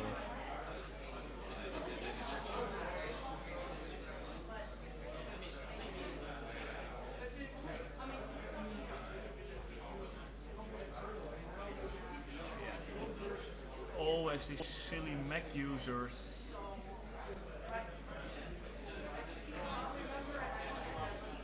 It is a quick time movie. Yeah. Okay. Hi. Hi.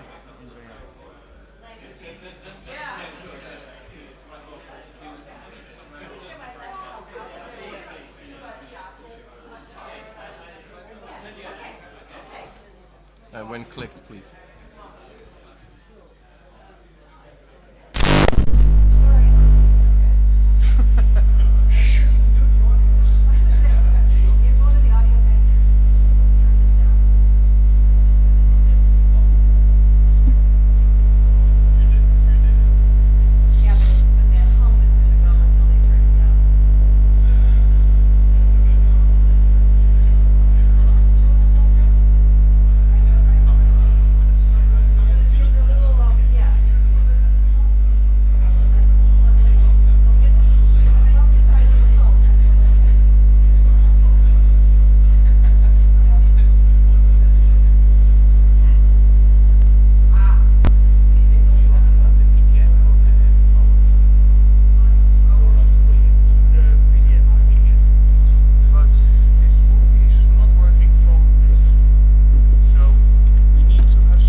it actually should be. It even shows the sign on the windows. You see the movie player doesn't start, so whatever.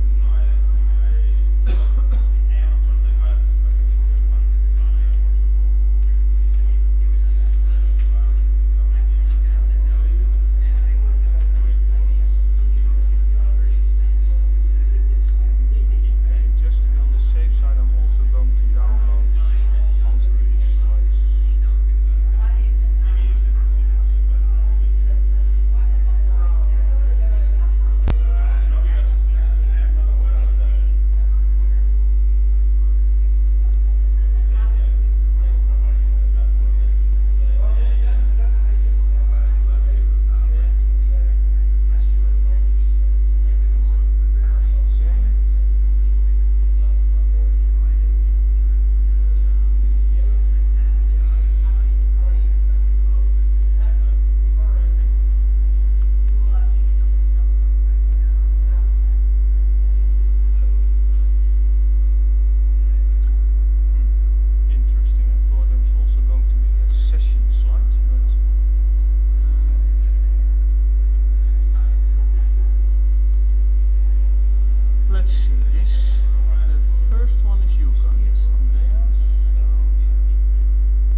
So which is the machine for the presentation? This one, yeah. This one. Yeah.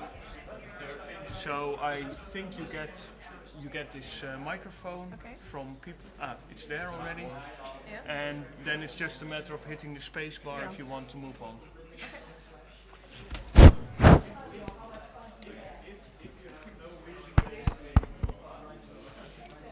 Test.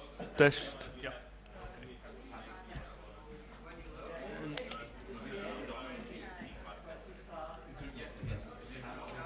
Couple of seconds. Wait a minute. Robert.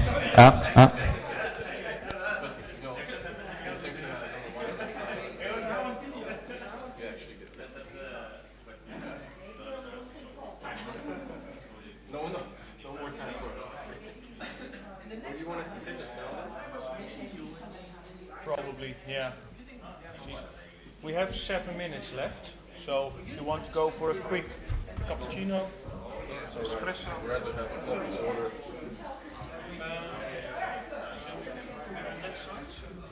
You know, the thing is, I have to operate to someplace. I would like to stand. So don't put it here. Behind the whole thing, because the guy with the camera just saw it to on the floor or to end for the cheap. He wants to present it on one of the edges of the table.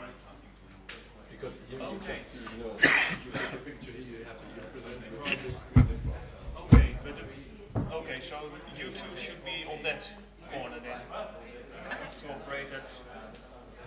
I can stay just here. If you are and then I can move later on that side. Yeah. Quite tricky, is it? All the constraints. Yeah, these are the things that are the real difficult things. Giving the presentation is not such a problem, right? And then I can be locked in only once, and it has to be on this thing. So I can't do anything while someone is presenting. Yes. Check something or whatever. So because you can't get online, then it will say, "Oh, you're locked in twice." I'm not going to do that. So you just need another identification to log in. That's what I asked for, but that has not been delivered yet, at least. So. What is missing is the possibility to use the pointer on somehow, no? Yeah. That's, I think, with the two screamers, basically impossible, because if you want to point something, that's... Yeah, I've been at presentations where you could see only one screen physically, and they had two, and then you have to present, and here you see, no, I don't. No. That's still something that is missing, maybe on the PC. You should be able to point to the PC and then have it shown on the displays. That would be cool.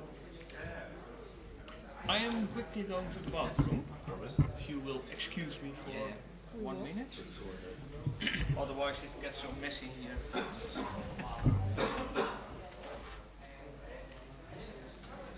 So you're working with ISA? Yes. From the Dutch headquarters? Or? No, I'm located in Italy, Tessin. Yeah. But I've been many years in Germany. For 7 years I have been in Germany at the control center visa for missions, and then 7 years ago, or maybe 8, in Italy. I'm taking care of telecommunication and IT services for all ISA. I worked for ISA a little bit as an expert on standardization committees for software. Yeah, I've been in the at that time it was called PSSO5, but then it's been renamed. I've been working now it's as well. ECSS. Yes, my boss was one of the people involved, was Mike Jones. I haven't met him. Maybe you know Mortensen. It depends also what part. It definitely depends. I worked for EADS space transportation for a while, for 2.5 years, and they sent me to as a participant to 3 different standardization groups. I come from the software. I've been doing quite a lot of software when I was at TISA, while here is more on IT infrastructure. So I've been participating in development and software, and as well in the review, mainly review and support in production, a little bit of standard for the object-oriented part.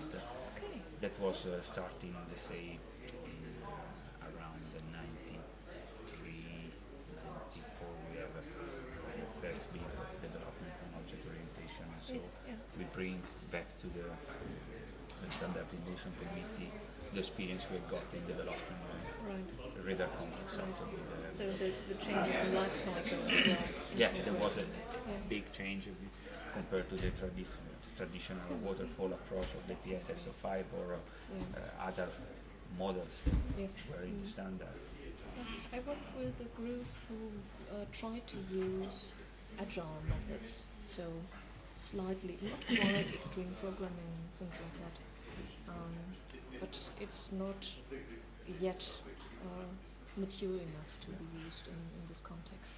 So, but some of the ideas are very intriguing, having the customer closely related and talking about requirements all the time, refining requirements, rather than trying to have your design requirement review and then fix everything. It simply doesn't work. No, also because, I mean, of course, I think you need a stable baseline set.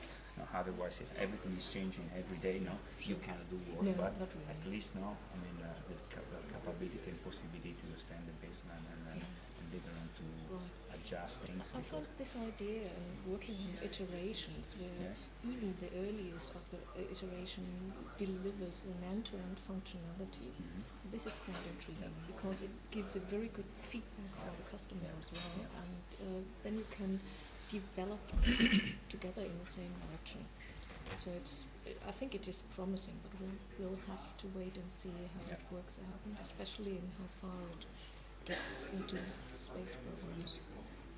There are tiny bits getting into the at the end, it is a software, and I mean, it has very often constraints, hard constraints, which come from the way we, conduct our big reviews. It must be integrated into that, but at the end, I think that the principle applies.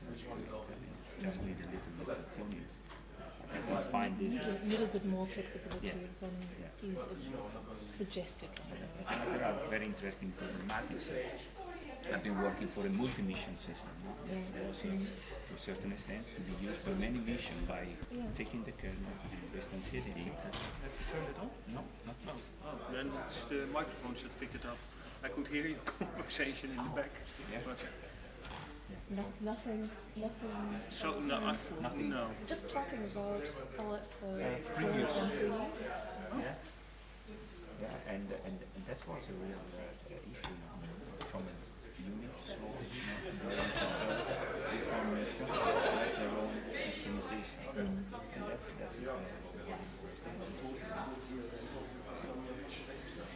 I will let you know when you have about 5 minutes left. So that means after 20 minutes, you, in principle, you have half an hour, but I would like to keep some room for questions. So I should stay within the 25 minutes, maybe minutes less or minutes more. I think.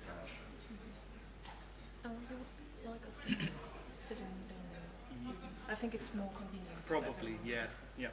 Let's do that.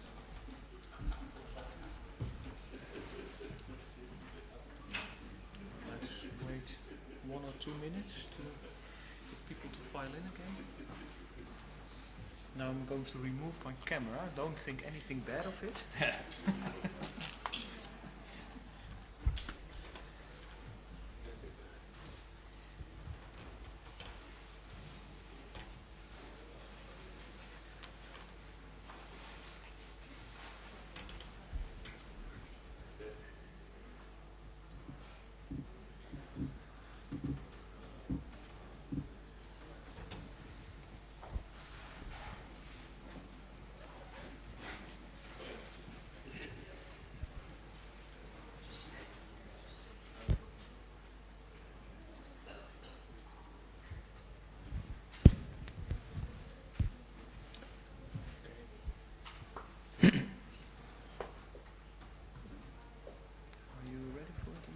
Yes.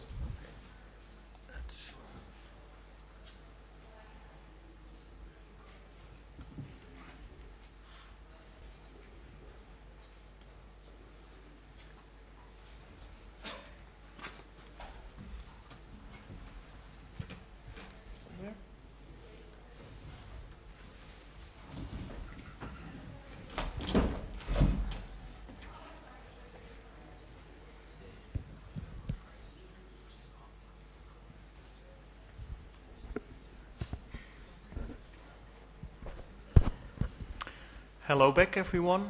I would like to start with this session, even though I suspect some people may still want to come in, but I don't want to take away any more time from the speakers. Let me just remind you once again to please fill in your evaluation forms. This is my last year on the program committee, but so I will not benefit from it, but I can tell you that it's really very helpful to get your feedback. So please fill it in. Now, as Monty Python says, for something completely different, after all the multimedia stuff that you have seen in the previous session, we are now going to move to a session where, if I counted well, there is one little movie in it. So I guess the speakers have to do it this time instead of the nice videos. But I think they will pull it off, and I hope you agree with me. We have three speakers. The first one is Andrea Baldi of the European Space Agency. And he's very active in the field of networking and security and also mobility. And you can imagine that an organization like the European Space Agency, which is in many countries, gets many visitors, have some particular needs for users. And I think Andrea will give a very useful insight in what it is to deal with all these users, all these different kinds of users. So, Andrea, the floor is yours. Thank you. Welcome. Okay, before going in the detail of the presentation, I'll give you a short overview of how ESA is organized. So we are the European Space Agency, and our task is mainly doing space business. But in order to do that, we need to have a very good network and to be very well connected. If you look to the maps, you can see that we are spread, let's say, around the world, but concentrating in Europe, where we have 6 main sites, quite big, many offices and stations. And all these sites are interconnected via an MPLS IPVPN, which we have outsourced to commercial internet service provider. That allows the site to talk each other and to exchange information. We are as well connected on the internet, both with commercial and academic service provider. Commercial more for commodity, and academic service provider for real project where bandwidth is an important element, and we want to have as well experimentation of new services. We are sitting today, I think, on 7 NRNs in Europe, and so we are customer of many of you. You can imagine that there is a very high mobility of staff among our site in Europe, but also, let's say, in USA and worldwide. Our staff are moving constantly. The next slide is just for telling you that we have something like 13,000 missions per year with 43,000 mission days. And you can see that the distribution concentrates in 4 countries, the Netherlands, Italy, Germany, and France, where our main locations are. And all the rest, 1/5 of the pie, is all around the world. So basically, that's just tell you that mobility is a crucial requirement for ESA staff in order to accomplish their task. And for us, they are providing, IT services. Secure mobility is a key requirement. I have defined 2 things: internal mobility, which means when ESA people are moving within the same establishment or in a different establishment. Of course, it's important as well inside the same establishment, because when you leave your office and you don't have anymore your cable, you want to still be able to connect your data, your services that you have in your office. And for that, you will see that we have deployed wireless LAN that support all this internal mobility. External mobility is when you are outside of ESA, so you have to connect to the public services and you are completely off-site. There's a security policy. That plays an important role in deploying mobile services. That was established in 1998 when we start to face problems because we were connected on the internet. And each side have its own thinking about security. And a policy was established and was implemented within 2 years. It was a quite long time, where we have to align standards, different standards, and to put firewall everywhere, so to make all sites look the same for what concerns technology and policy. And this policy, since the 2000, is still in evolution and is reissued regularly to address the challenge that we face every day. I mean, mobility and remote access and wireless services has created its own, let's say, part of the security policy. And then, of course, we have to keep our eyes on new security threats and to, of course, align to best security practice. We established an ESA cert that is working since, I think, 3 years or even more. And recently, the ESA security offices has been established as an independent authority, so that we split the function of mandate the policy and control the security from the people who are implementing the security. I'm, for instance, on the side that I'm implementing the security policy, but there is somebody who is looking to it and say it's not implemented or must be as we say. So we went into a definition of security zones. You can see in the picture we have 3 security zones. One is the untrusted internet. For us, is untrusted. We cannot have any control on that part. Then we have a semi-trusted zone where our demilitarized zone and external network services are sitting. There we connect our server that provides services to you, to the citizen of Europe. And then we have, that's device, we control this device, but because they are exposed, we cannot completely trust them. While the trust area is internal, so where our, let's say, PC and user are sitting on a daily basis, but also there are restricted networks where critical operations are performed. For instance, mission control operations are performed in a restricted network where even there is no access from the internal services network. That framework is important in order to deploy services. For what concerns the requirement, we put in place already 3 years ago a wireless LAN, but the utilization of that has increased the wish of the user, and they ask more flexibility for collaboration. So external visitors who are coming to ESA needs to work while they are on our premises. At the same extent, we are visiting our customer, and we want to get remote access to our servers and our services.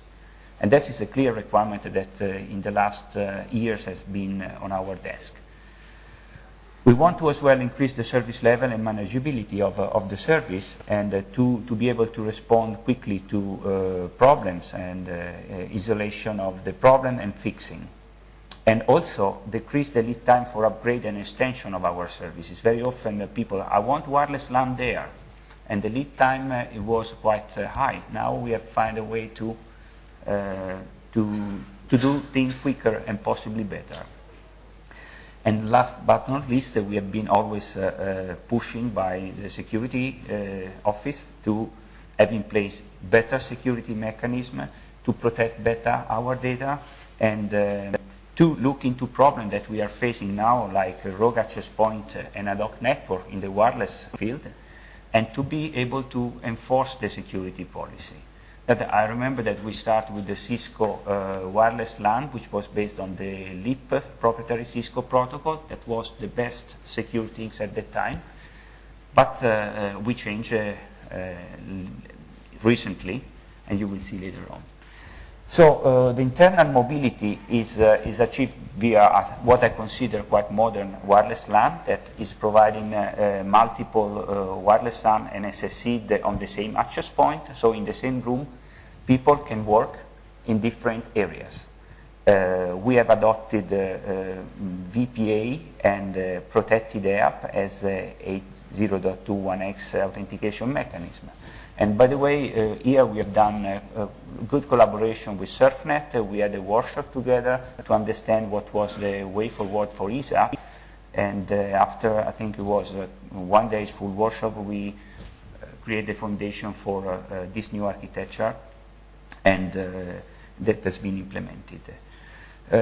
We have as well limited bandwidth for visitors. We put a car on our router so that they cannot abuse for the bandwidth, which we consider still an asset. And the things that we have put in place is a central wireless LAN management and control tool. The ESA wireless LAN is composed about 120 access points, which are distributed in, at the moment, 6 sites. And to manage and control those from a single location, you cannot go and just log in into the access point. You need a tool that supports the management. And also, you need additional tools to be able to intervene very quickly. And so we have introduced some commercial tools that allows us to make a quick site survey or to be able to fix a problem in the case the network doesn't work. We have introduced a security policy, and I don't want to go in that one, but basically what we say in the policy is that the configuration, provision, and installation is something that is not delegated to the user, but is with the information system department. And they are not allowed to install access point and to create a .network, because they are killing the service. Although this is very well known to everybody, we still have a rogue access point and a ad hoc network. There is quite a lot of slides that shows the tools at the end. I'm not going to present that, but you can see in the reference. Still on the security policy, we have introduced our model which maps exactly on the security zone that you have seen in the slides about trusted, untrusted, and for each, let's say, wireless LAN, we define what are the protocols that you can use and what are the things that you cannot use. At the moment, we are reviewing the first 2 layers because they are not anymore in line with the Italian law. You have seen today, you have to, use username and password, and you have to be registered. We are going to align and to fix that, at least for Italy, but then I think we will do everywhere because it doesn't make sense to have a site which is different from the others. Just a little bit of insight into the intrusion detection system and management of the access point. We haven't deployed any probes. No, we just leave the access point doing the monitoring of the airwave. Infrastructure access point, when detect something strange, they report to a master. WDS is the Cisco wireless domain service master that then report back to the central station. And when something is detected, an alarm is sent to the operators, and we can intervene. So this tool keeps track of faults, anomalies, and through the same access point infrastructure is able to monitor the wireless LAN. Additionally, you can introduce sensors or access point fully dedicated for the patrolling of the airwave. Our, let's say, current standard for us is that the access points are doing both. They are serving the user and they are providing, let's say, control sessions. Let's close the internal mobility. The other part concentrates on external mobility. So what we do for accessing our system when we are outside of our premises.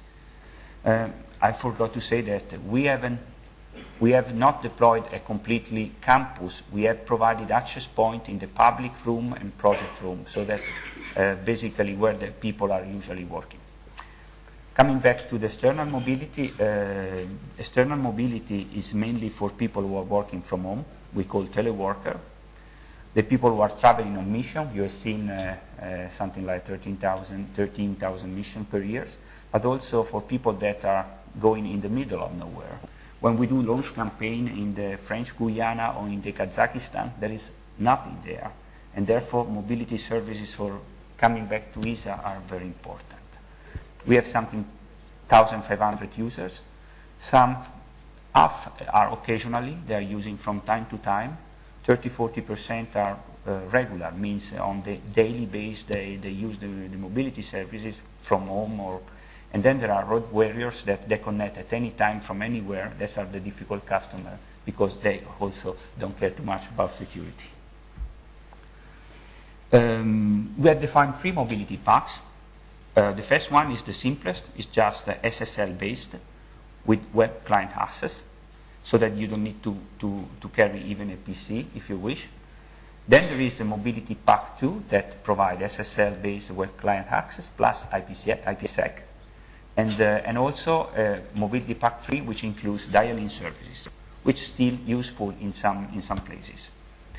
The authentication that has been implemented is a dual-factor strong authentication via the standard RSA token, secure ID, that requires, let's say, a PIN, something that you know, and something that you have. Without this component, you cannot authenticate. It is time-driven, so it's time synchronized with the server. You will see there is a radius server. On the next slide, on the bottom on the right, you see the, let's say, the remote access infrastructure, which, by the way, this has been outsourced. We don't own this infrastructure. We have implemented this through an outsourcer.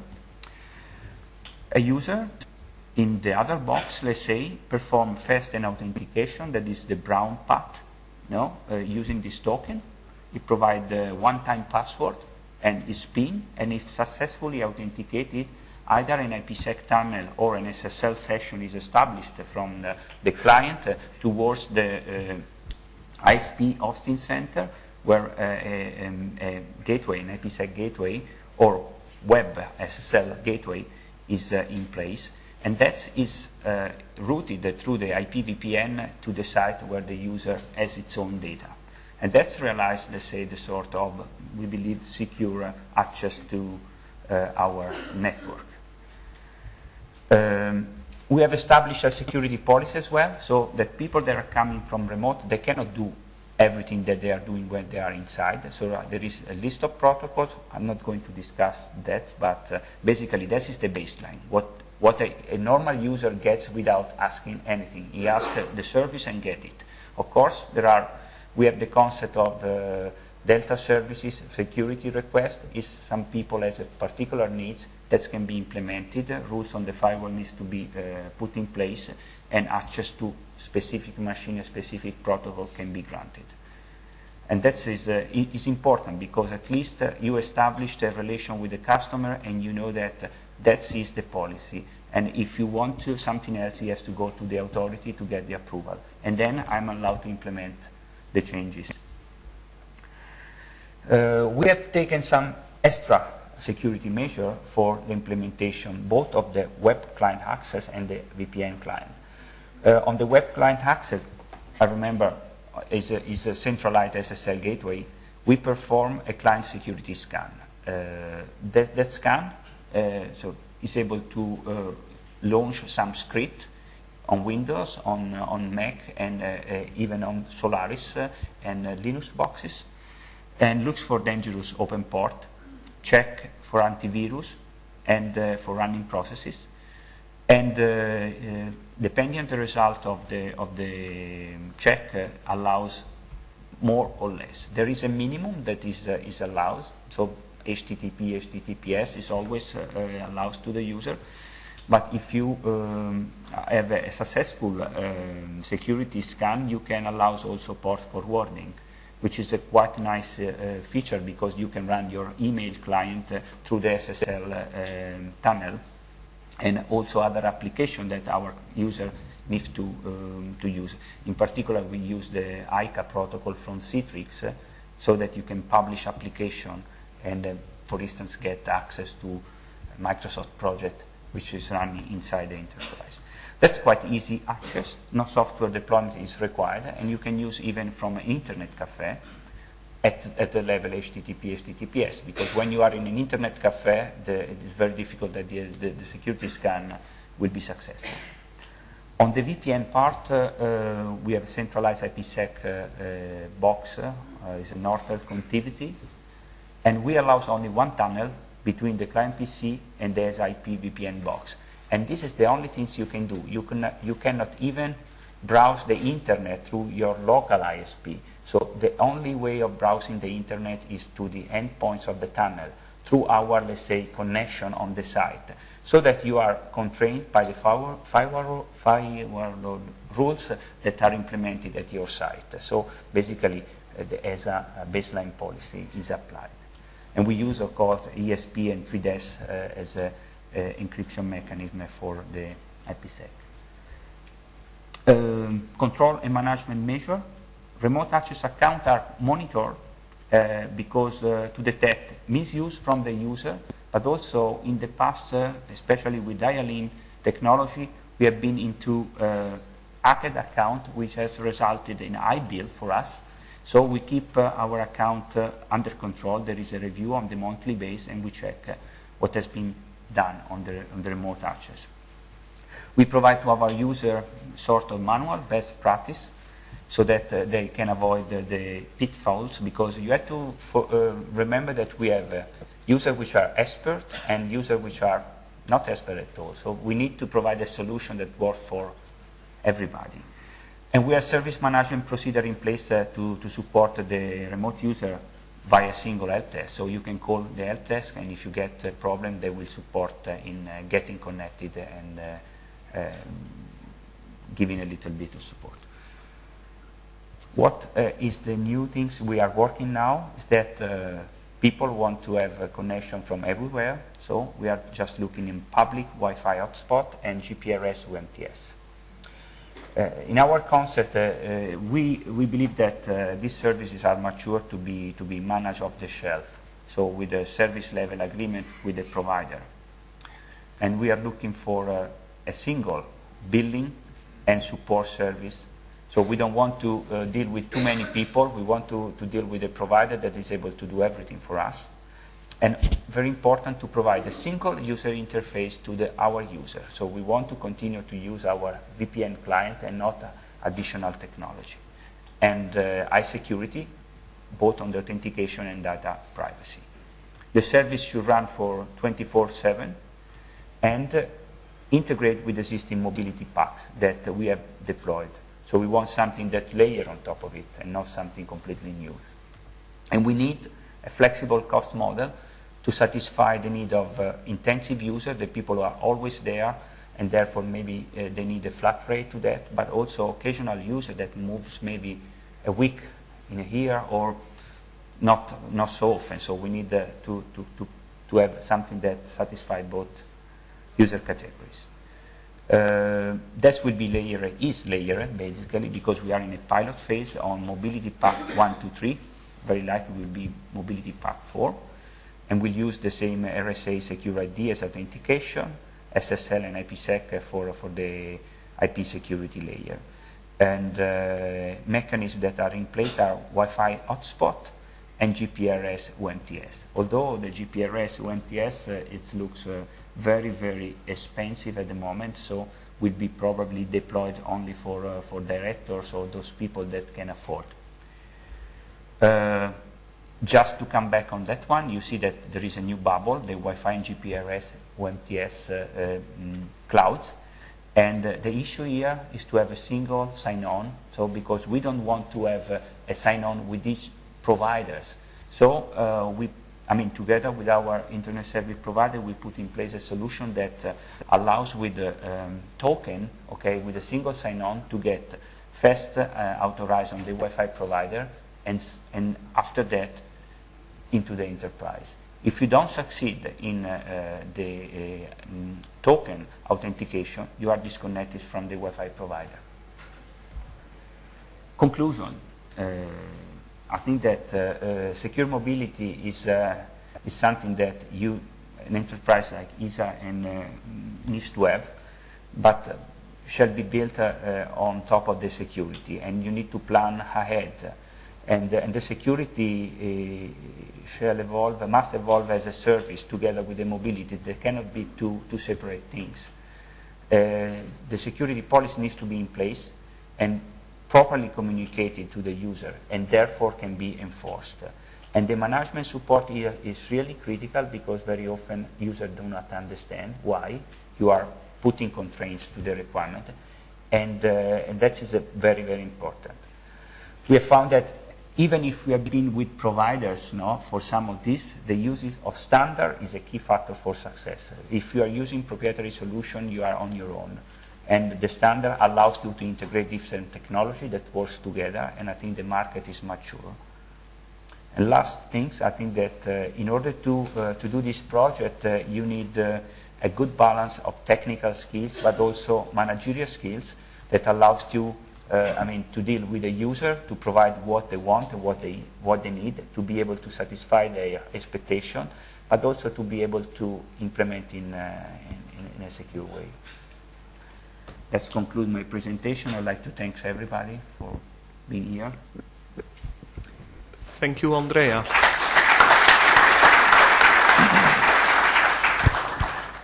We have room for 1 or 2 questions. Please raise your hand if you want to ask one. I have one question if no one else asks. The slot after this, or the session after this, we're going to talk about eduroam in the world. You talk about guest access. Have you been looking into enabling eduroam also at the ESA premises? Let's say that we have discussed this a little bit. The technology is interesting, and I think that possibly we could do that. But I haven't found yet, let's say, user community, because we don't roam too much in university. We roam very often inside ESA or other organizations. So in order to do that, we need to make a business case that say, okay, if we are going to deploy radius infrastructure and put in place a service that interface with eduroam, we have to find some needs from our user. And at the moment, we don't have these needs. But also not from users from outside visiting you, or are you a relatively closed community? I would expect that you get a lot of scientists in your offices, we get a lot of scientists. That could be an option. Also because I think that eduroam has got now quite a big number of NRAN connected. That I think is something that we should look into that, and could be a future collaboration between us. Okay, thank you. Unless there is any question that came up now. Oh, then once again, thank you, Andrea, for... Thank you. For those who want to know more about it, there are, I think, 9 or 10 backup slides in Andrea's presentation that gives you a little bit more look under the hood. Let's say, and there is also a very good article that you could download. So if you want to know more about this, have a look at that. Our next speaker for this session is Hans-Rudy Born of Switch, the Swiss National Research Network. Well, all kinds of cables are passing over my head. Hans-Rudy is the team leader of the end user team in Switch, so you might wonder what the heck he's doing here. But in a former life, he worked for the AAI department of Switch, and he has also been very active in the Terrainer Task Force on Mobility. And he's going to tell us a bit about a very interesting trial they have carried out in Switch. So, Hans-Rudy, if you're ready for it, please go ahead. Klaus, thanks a lot for your introduction, and also special thanks to the PC and the Terrainer for inviting me to this conference to give you this speech. We'll talk about a trial we have launched some time ago, and the previous speaker already has said it. People want to have access from anywhere, basically. PWLAN stands for Public Wireless LAN, and the key point of this project is that Switch community members get free access out of commercial hotspots within Switzerland to campus resources. Campus resources such as mail servers, directory servers, and of course also the internet. The project has gained lots of momentum and attractiveness recently on a national and on an international scale also, because it's still, as far as I know, unique as of its kind. The pressure on the national level is actually that, or the attractiveness on the national level is actually that high that our customers start putting pressure on commercial people who have not joined the project so far. This eye-catching illustration here basically shows the two parties involved in the project. We have on one side the academic field.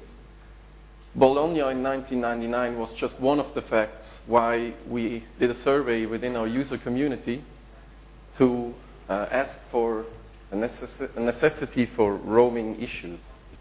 That was back in 2001, and there was actually a need for roaming, so we decided to form a working group, and the working group then has worked on a concept based on the VPN technology, which has been established in 2001 actually, and we have started to build operational sites within 2002, and the service is operational since 2003.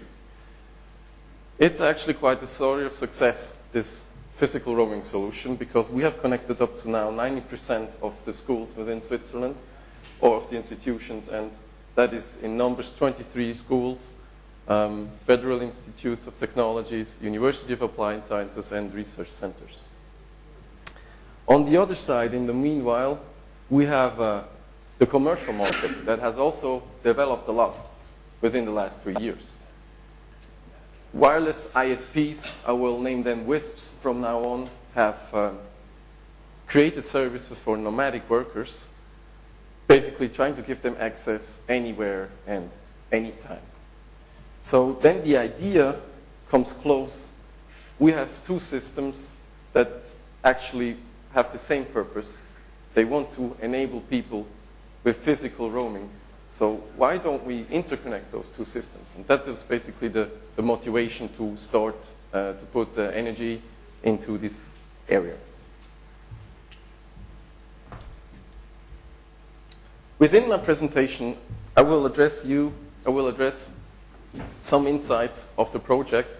First of all, I'll start out with goals and requirements to see or to show you why we actually, well, besides what I've just been telling you, why we actually did start it and under what requirements it has been led through the time so far. And we'll also show you the architecture and the concept that we have been working on to enable this, and we'll show you the two most typical scenarios of this symmetrical approach. What I mean with symmetrical approach, I will show you in a minute. To give you a closer feel, or look and feel of how something like that looks like, I will have a short demo. Unfortunately, I cannot do a live demo because it's quite tricky to get into the system from here, but I have recorded a short movie where I will show you how a certain session for a commercial user looks like, because this is really the most challenging part. After that, we'll show you on a timeline what phases within the project we went through, and we'll also give you an overview about the project participants. There's a couple of slides on interesting statistics that we could gather so far, and I will conclude then with an outlook and with our overall roaming concept. So project goals, if you interconnect those two systems, it's basically an extension of footprints. And the extension of footprints was made basically for two reasons. One of is you want to increase the mobility of your end user, in this case, the student, the researcher, or the staff member. And also we wanted to create a platform that allows more flexibility for other services to come. I will readdress this point within the requirements section. But also one of the goals of the project was to find out if it's really, or do we really qualify in putting energy or resources into such a project. So we did, or doing with the statistics, we analyze if there is actually a need for such a system or not. This then leads me to the requirements, and the top priority requirement was we wanted to keep the original concept. The concept has been successfully, and the user has been, you know, kind of, he knows how things work, so we did not want to put that at any risk. One other requirement was the costs of the participating entities shall be kept as low as possible. And that's also probably the major reason why we went for the symmetrical approach.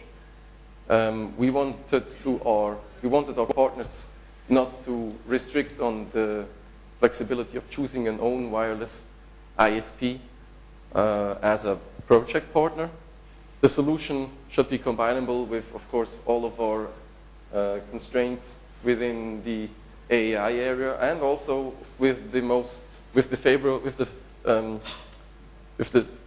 solution that has been chosen on the international level, as here in Europe it is called EduRoam. Of course, the solution should support other switch activities. This is what I meant by readdressing within the requirements. Here I'm talking about triple play services, such as video, just like we've seen in the open plenary today, or voice services, and so on. And last but not least, the solution shall be state-of-the-art, modular, etc.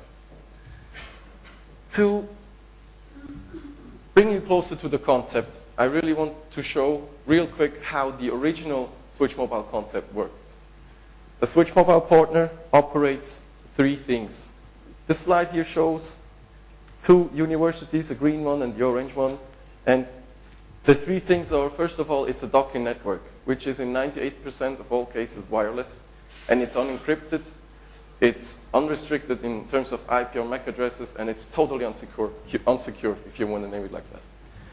The second thing Switch Mobile Partner operates is a router or a firewall at the default gateway of this network that implements an access control list, which is centrally hosted. And this now is where the first step of security comes in place. Because we do just allow outside connections to, and now we head to the third part, Switch Mobile Partner operates a VPN gateway. So if a user connects within such a docking network, all he can do is basically reach the VPN gateways that are included within this access control list, and that means nothing else, that all he can do is fire up a VPN client to connect to his home institution. Well, the next step then is we took this as a basis for that PWLAN project, and we had to do some changements within the systems. By the way, in the middle you see the black line here. This is the backbone, so should represent the backbone of our NRAN. So what we changed on the academic side is we had to bring in more intelligence into our docking networks, because commercial users, they do connect somehow different to their system than we do. So what we did is we exchanged the firewall and the gateway with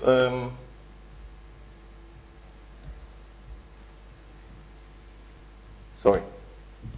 Let me head back real quick to show you what I meant with the original concept. So a user then goes from one university to another, and he starts up his VPN client, and that's the way he connects home. So what we did change is we took away those firewall and gateway devices and added something called MPP. That's the technical solution, how this project works. MPP stands for multi-provider platform. The MPP makes it possible that we can receive or enable a commercial user in a network to be able to connect to his network. And this works then, as I will be showing you in a second. The other thing we had to add is we had to add the WISPs.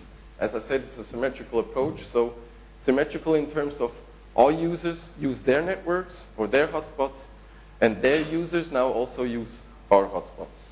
Something very new actually within the academic world. So how did we achieve that? Let me show you the two most common scenarios.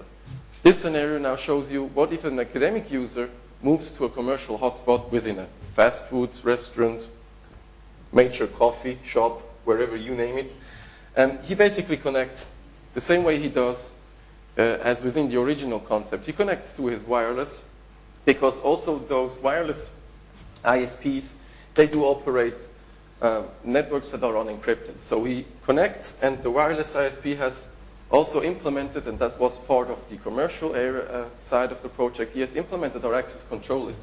So what the user then actually does is he fires up his VPN client, connects home, gets access to the resources on his home campus, and also through to the internet. The other side of a story is a little bit more tricky. Tricky in terms of, as I said before, the use of a commercial user of such a system is different. In most of the cases, he does not work with a VPN client.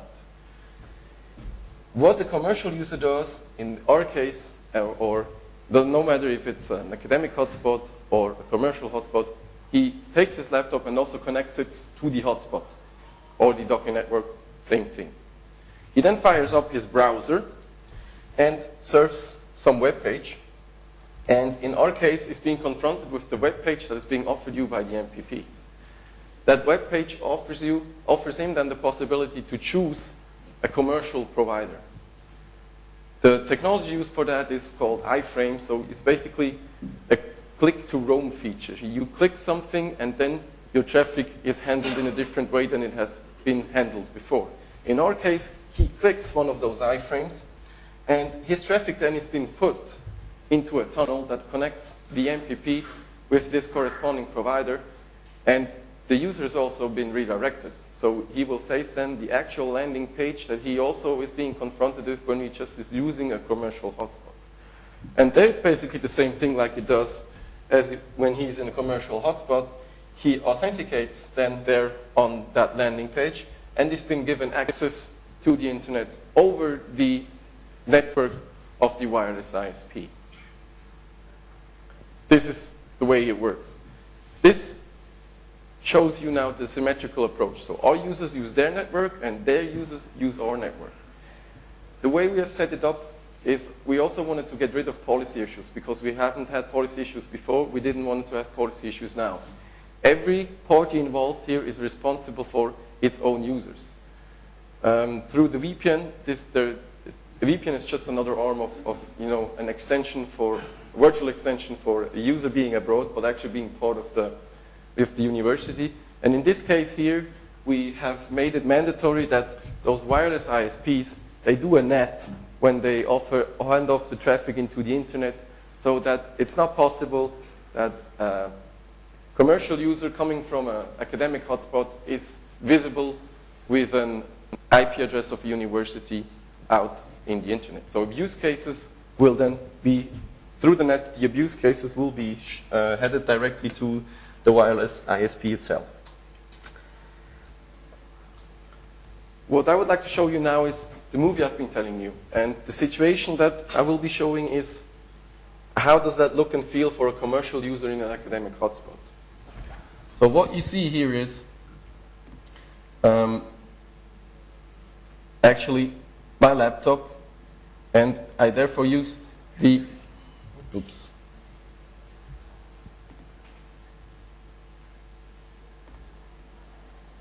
Okay, my laptop here, and the first thing I do is I'm sitting inside of my head office because Switch is also part of this trial, and I'm connecting to my hotspot.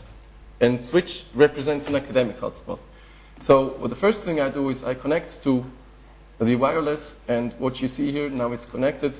We do a broadcast to different SSIDs. One is available as Roam, and the other one is public-institution, in our case, public-switch. And this is basically where then the MPP is located at. What I do as next is, as a commercial user, I do fire up my browser and surf some web page. In this case, it's eduroam.org. And what happens next is I'm being confronted with the landing page of my MPP. As you can see here, the top of the landing page is where we try to communicate to the user. If you are if you're an academic user, there is a chance that you can get access for free even in this hotspot. Just fire up your VPN browser. And if you don't have no connection to the academic world, you're a commercial user, and you may choose through one of the 3 ISPs that you're seeing beneath. So he does choose one of these iframes. In this case, it's the middle one. And is being then, as I explained before, transferred to the landing page of the ISP, where he then could actually authenticate. These are special landing pages because we also have integrated a button to make sure the user can get back. The button is on the left bottom. You can see it as a blue button. And I will push this as a next, and that will bring you back to the landing page of the university, or in this case, at the landing page of Switch. For those of you who have watched closely, the order of the iframes has changed in the meanwhile, and that was also a requirement we had to fulfill, because you can show within statistics that users tend to click rather on the left of a web page than in the middle or on the right. So in order to have the clicks or these providers being, the clicks to those providers being distributed equally, we are round robin those iframes. That's just one of the features the box supports. So what I will show you now is, I will click to the provider totally on the right, being confronted with his access page here, and then I will authenticate, because I have an account there. Here we go. The authentication is taking place now, and now I'm being granting access to the internet, as you can see. What you see here on top is just the information that the access was successful. Some of the providers work with pop-up windows, this one doesn't. To make sure that I'm be able to reach the Ederome page now, I try again to serve the Ederome page. And here we go, it is. And to make sure it's really working, I also serve the Terino website.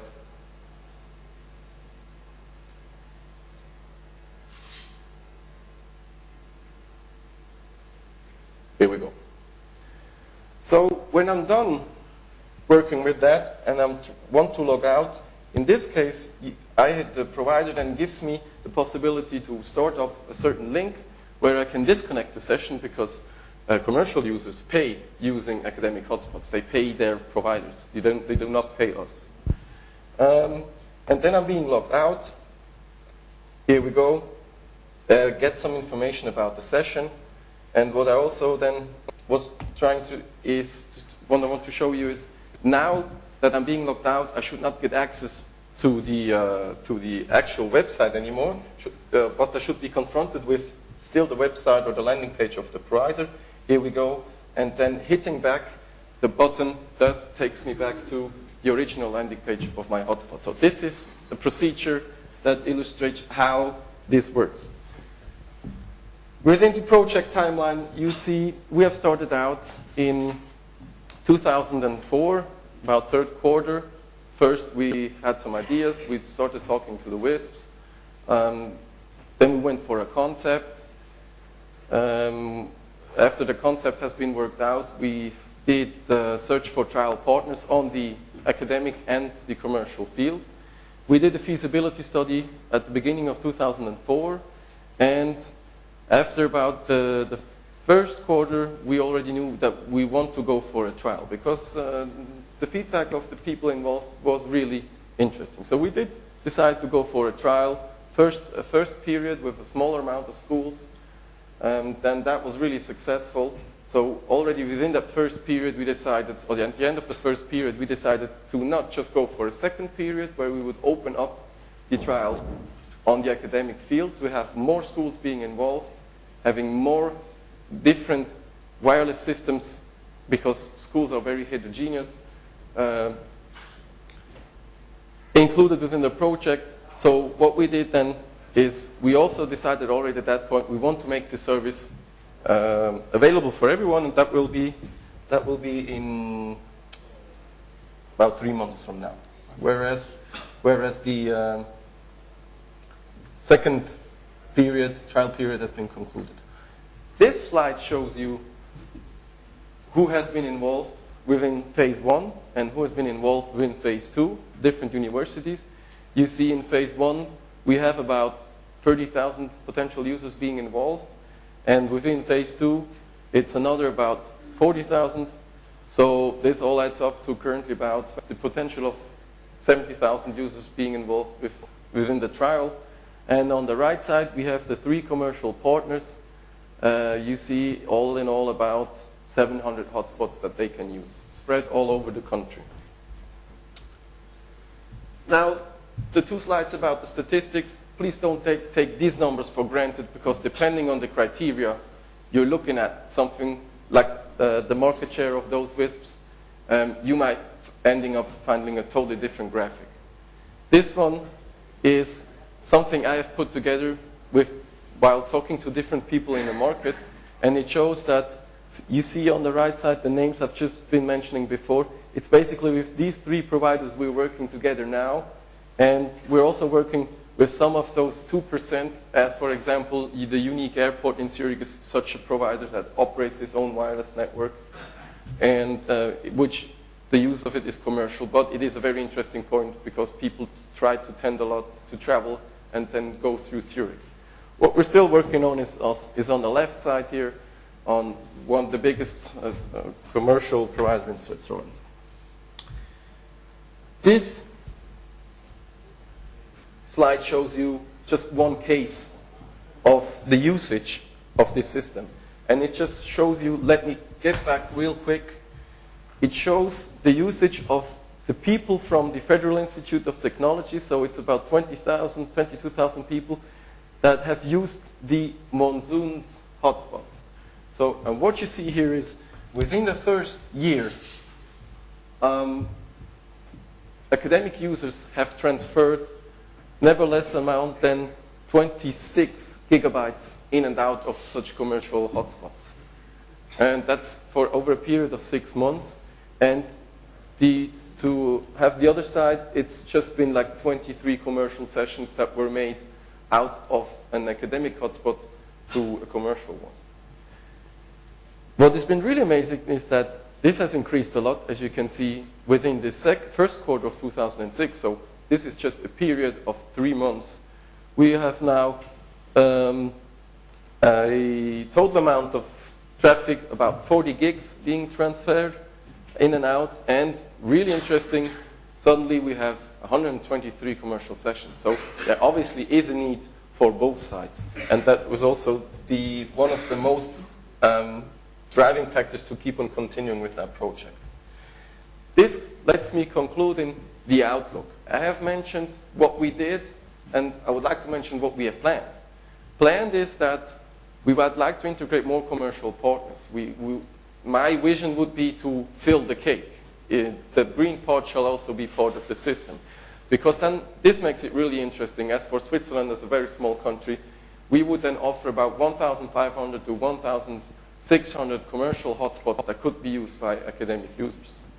Of course, there's also other institutions that are interesting. For example, the Swiss Federal Railway System, they do also operate their own network, wireless network, and railways, public transportation systems are very interesting for students and academic people.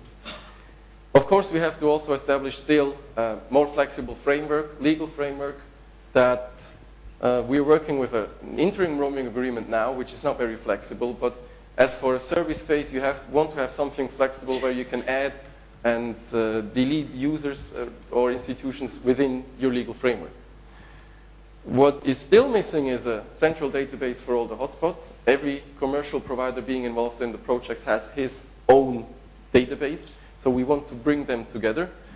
We also want to enable the platform with Switch AI, or the AI infrastructure, to enable AI users to use this system.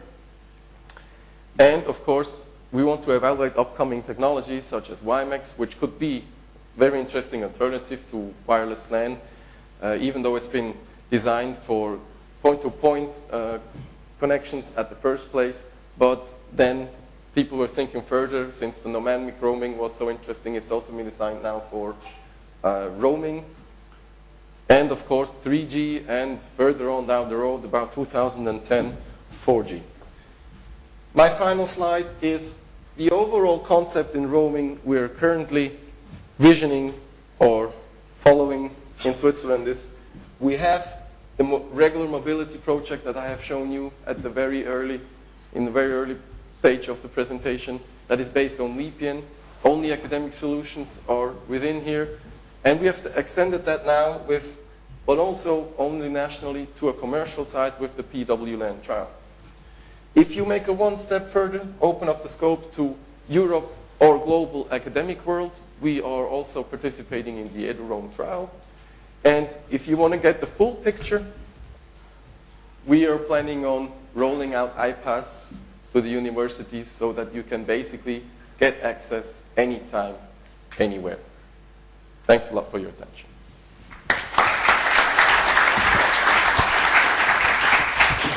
Thank you, Hans-Rudy.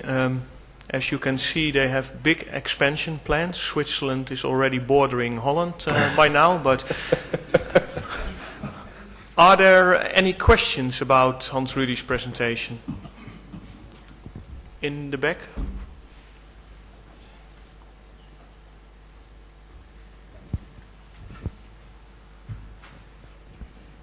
Good morning, Carmelo Zaccone from AWT.be.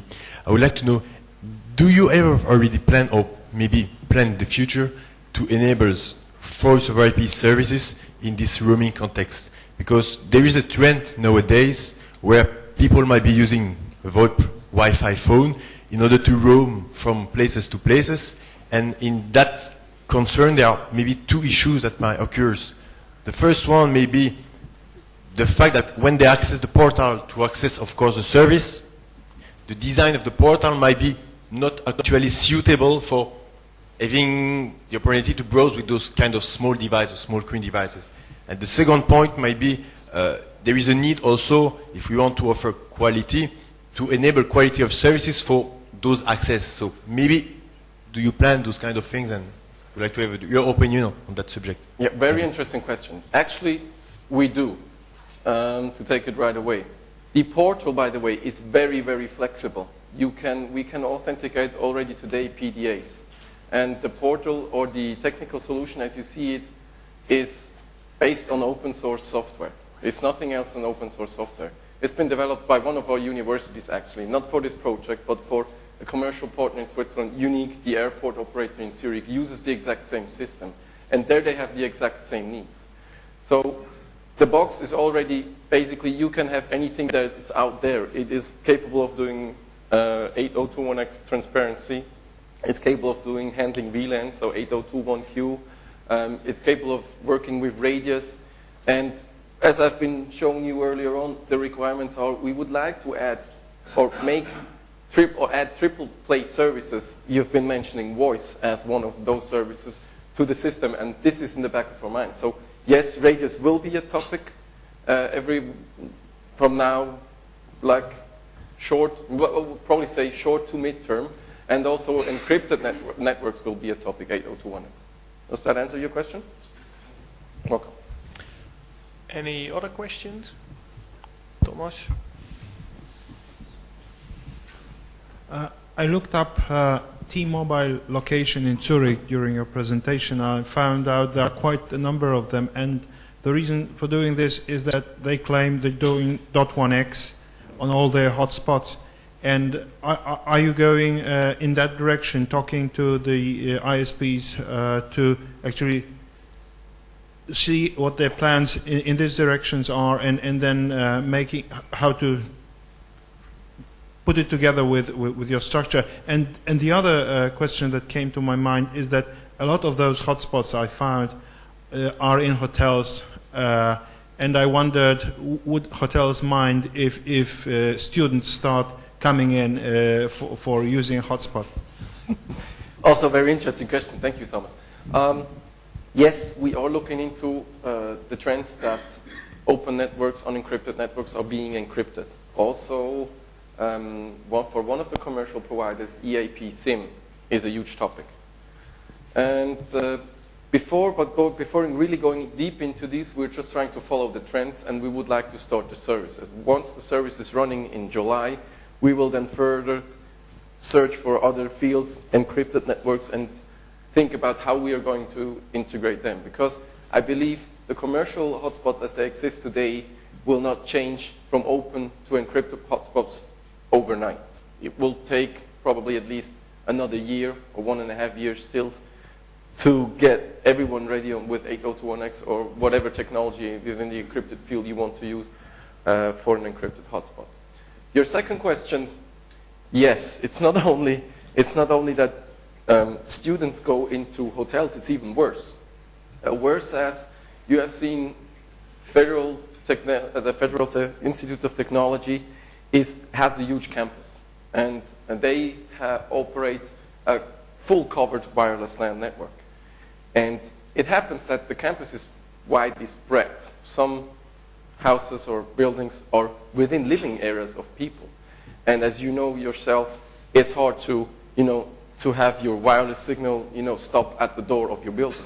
So we do also serve certain buildings with that, with signal that can be used here for other people, and actually they do. That's an interesting fact. But there has abuse has not been a big issue so far. And where we have been confronted with an abuse in terms of bandwidth, we talked to the persons and they said, okay, that's fine. And they kind of, changed their behavior and it works fine. It's been a problem, or we have been confronted with the problem, but we could solve it so far.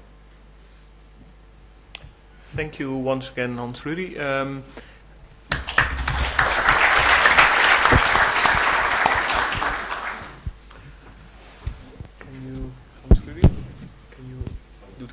Okay, our last speaker for this session is again something a little bit different. Bettina Booth of Hamburg University of Applied Sciences, where she's a professor of software engineering. And she is mainly involved in the specification and verification of complex distributed system and mainly fail-safe complex distributed systems. That means that she will take us away a bit from our normal day operations, as in we fiddle a bit more until it sort of works. She's going to convince us that it sometimes makes sense to do things properly. Bettina? Thanks for the introduction. I'd like to introduce you into a different world, as Anne Doyle told us today, that we should do more often. Actually, I have been introduced into a new world, staying here now for the third day, talking to people, working in a field which is not very well directed. So there's... Let's see. It's probably just not the power one. Getting any better. Okay, coming up again. Can you talk without the slides and I'll bring them up again? At least I can start talking. Yeah, just start talking. And okay. Let me introduce myself a little bit so you understand my background a little bit better, and maybe we find a way to communicate, which is the essence of everyday life nowadays in a scientific or commercial area. I'm actually a professor for software engineering, and my field of specialty is quality assurance of safety-critical applications. Safety-critical applications mostly in the area of transportation, which is airplanes, which is trains, which could be, in a similar area, automobiles. We are talking now very often about drive-by-wire, introducing new topics into the area of development for these systems. The topic I want to talk about today here is a little bit related to the work you do. It's about introduction of wireless communication into an interlocking system and the problems by replacing an older existing system based on parallel communication by wireless communication using serial transmission. This work is joint work with my colleague Michael Schröning, who visited at my time there in Bremen from UCT, University of Cape Town, he was the developer of the communication system, and we had an interesting time working together in trying to make his system reliable. And what kind of reliability we address, I would like to talk to you about here. The talk is structured in the following. I will give you a little bit information about the application background. It's necessary to understand why this project started. Then I will lead you into the world of formal methods a little bit, which is the technical background of the verification which we perform together. In special, I will introduce you slightly, very superficial, to CSP and the model checker FDR2, which were used in this project. And then I will go with you through the verification approach, the verification goals, the role refinement played in this kind of verification, and the role of the automatic checks performed by FDR2. And I will close with some results and a resume summarizing my experiences of this work. Okay.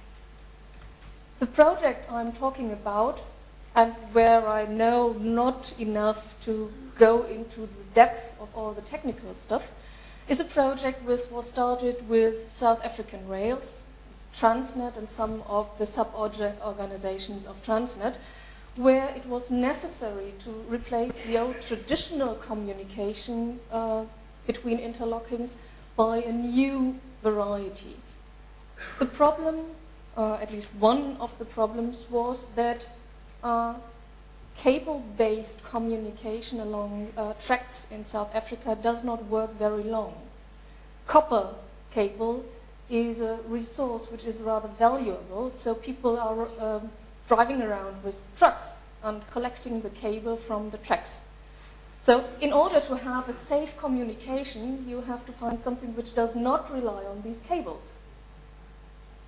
And at that time, it was in the mid of the 90s, wireless communication was one possible alternative, and an alternative where CTU was asked to provide a prototype implementation to see whether this would be an alternative. There are a variety of constraints in this application which needed to be adhered to.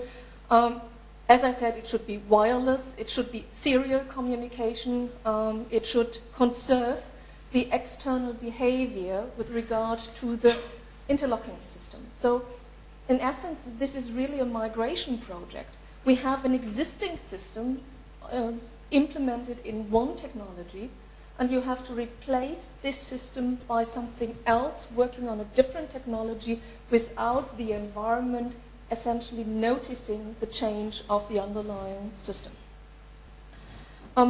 Reliability of the communication is an essential asset here, but I will not really talk about it because it was not that part which we could handle with the use of formal methods, but I will give you an idea later on what kind of reliability we are talking about here. The essential work of Michael Schroen was the investigation of a development approach which not only would be useful for this kind of development, for this specific Transnet solution, but which would be a general approach which would accompany and describe development of safety-critical applications based on microprocessor-controlled systems. So we are talking about a full life cycle approach, including risk analysis, verification, and testing. We are talking about what at that stage was the state of the art in methods used for safety-critical systems. Here I would point you to Nancy Levison's and Neil Story's work, who described how not only software and not only hardware-based systems can be developed taking into account the safety-critical aspects from the very beginning of the development to the end, to the deployment and to the use of the systems in the end. Relevant standards needed to be taken into account. Railway applications have their own world of standards. We heard now, today about the ESA work, where standards is a large part of the work done in the space agencies as well. Train standards are different, and they are moving around quite a bit during the last years. Mike developed a prototype system which was the object of our experiments we did at Bremen at the time. But this is not the only thing. The added value, and that is what I would like to talk about a little bit here, is the formal verification of the FSDT, the fail-safe data transceiver architecture, here used in the system. In addition to that, Mike used a very new approach at that time, namely the specification-based automated test using the VVT-RT system developed at Bremen University, where, again, CSP plays a role. The specifications are provided as CSP specifications, but I can't talk about this too much in this context. After some comments from the reviewers of the talk, I better tell you what this talk is not about. And I'd rather talk about the things which it is about. This is not a talk about the technological application of microprocessors. It is not a discussion about parallel versus sequential serial communication. It is definitely not an advertisement for CSP and FDR2, although I appreciate them, but they are not the whole world. It is not about methods for safety or reliability analysis in general. We can talk about that quite a lot, but not here. It is about the use of formal methods for the development of realistic communication applications, such as the one in train communication. It is about the analysis required for migration from an existing system to a one based on a new technology. And it is, like I'm doing now for several years, about combining methods. The world is full of different methods, and we have to find out where to use which of them. Okay, let me start a little bit with the hard work. CSP, communicating sequential processes, is a process algebra which is used for the modeling of systems of communicating sequential processes. It goes back to the work of Tony Hall in the 80s. Some of you might know about technology like the transputer.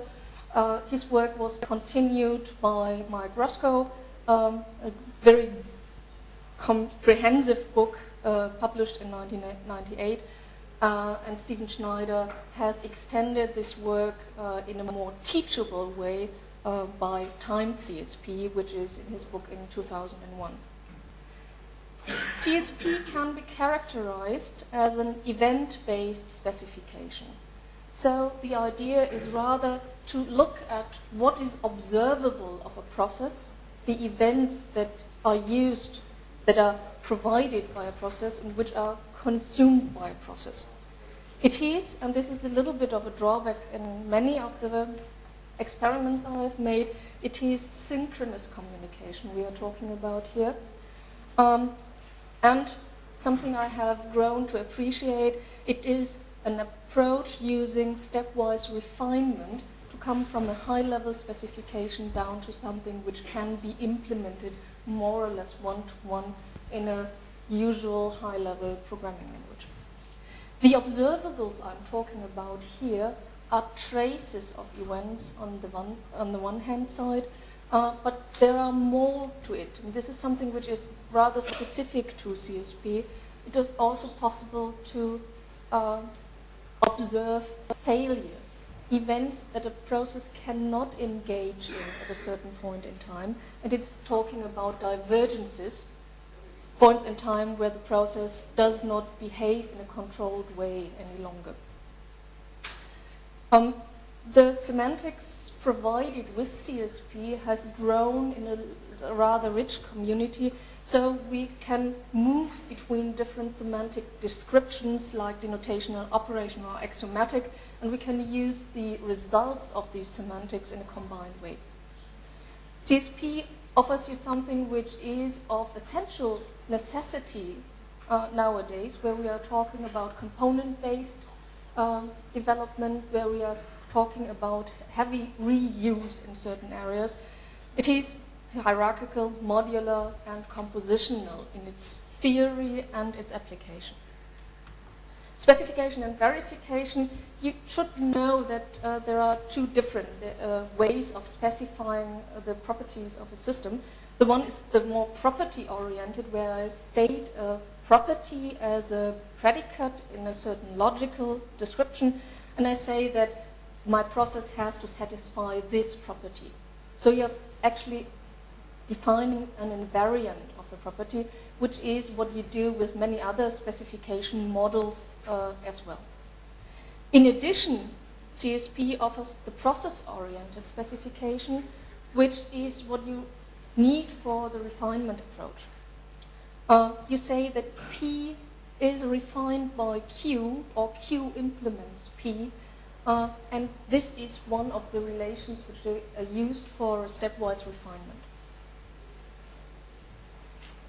Just to give you a very brief idea of what CSP specification look like, the essential construct here is the event, the one on top, E, then P.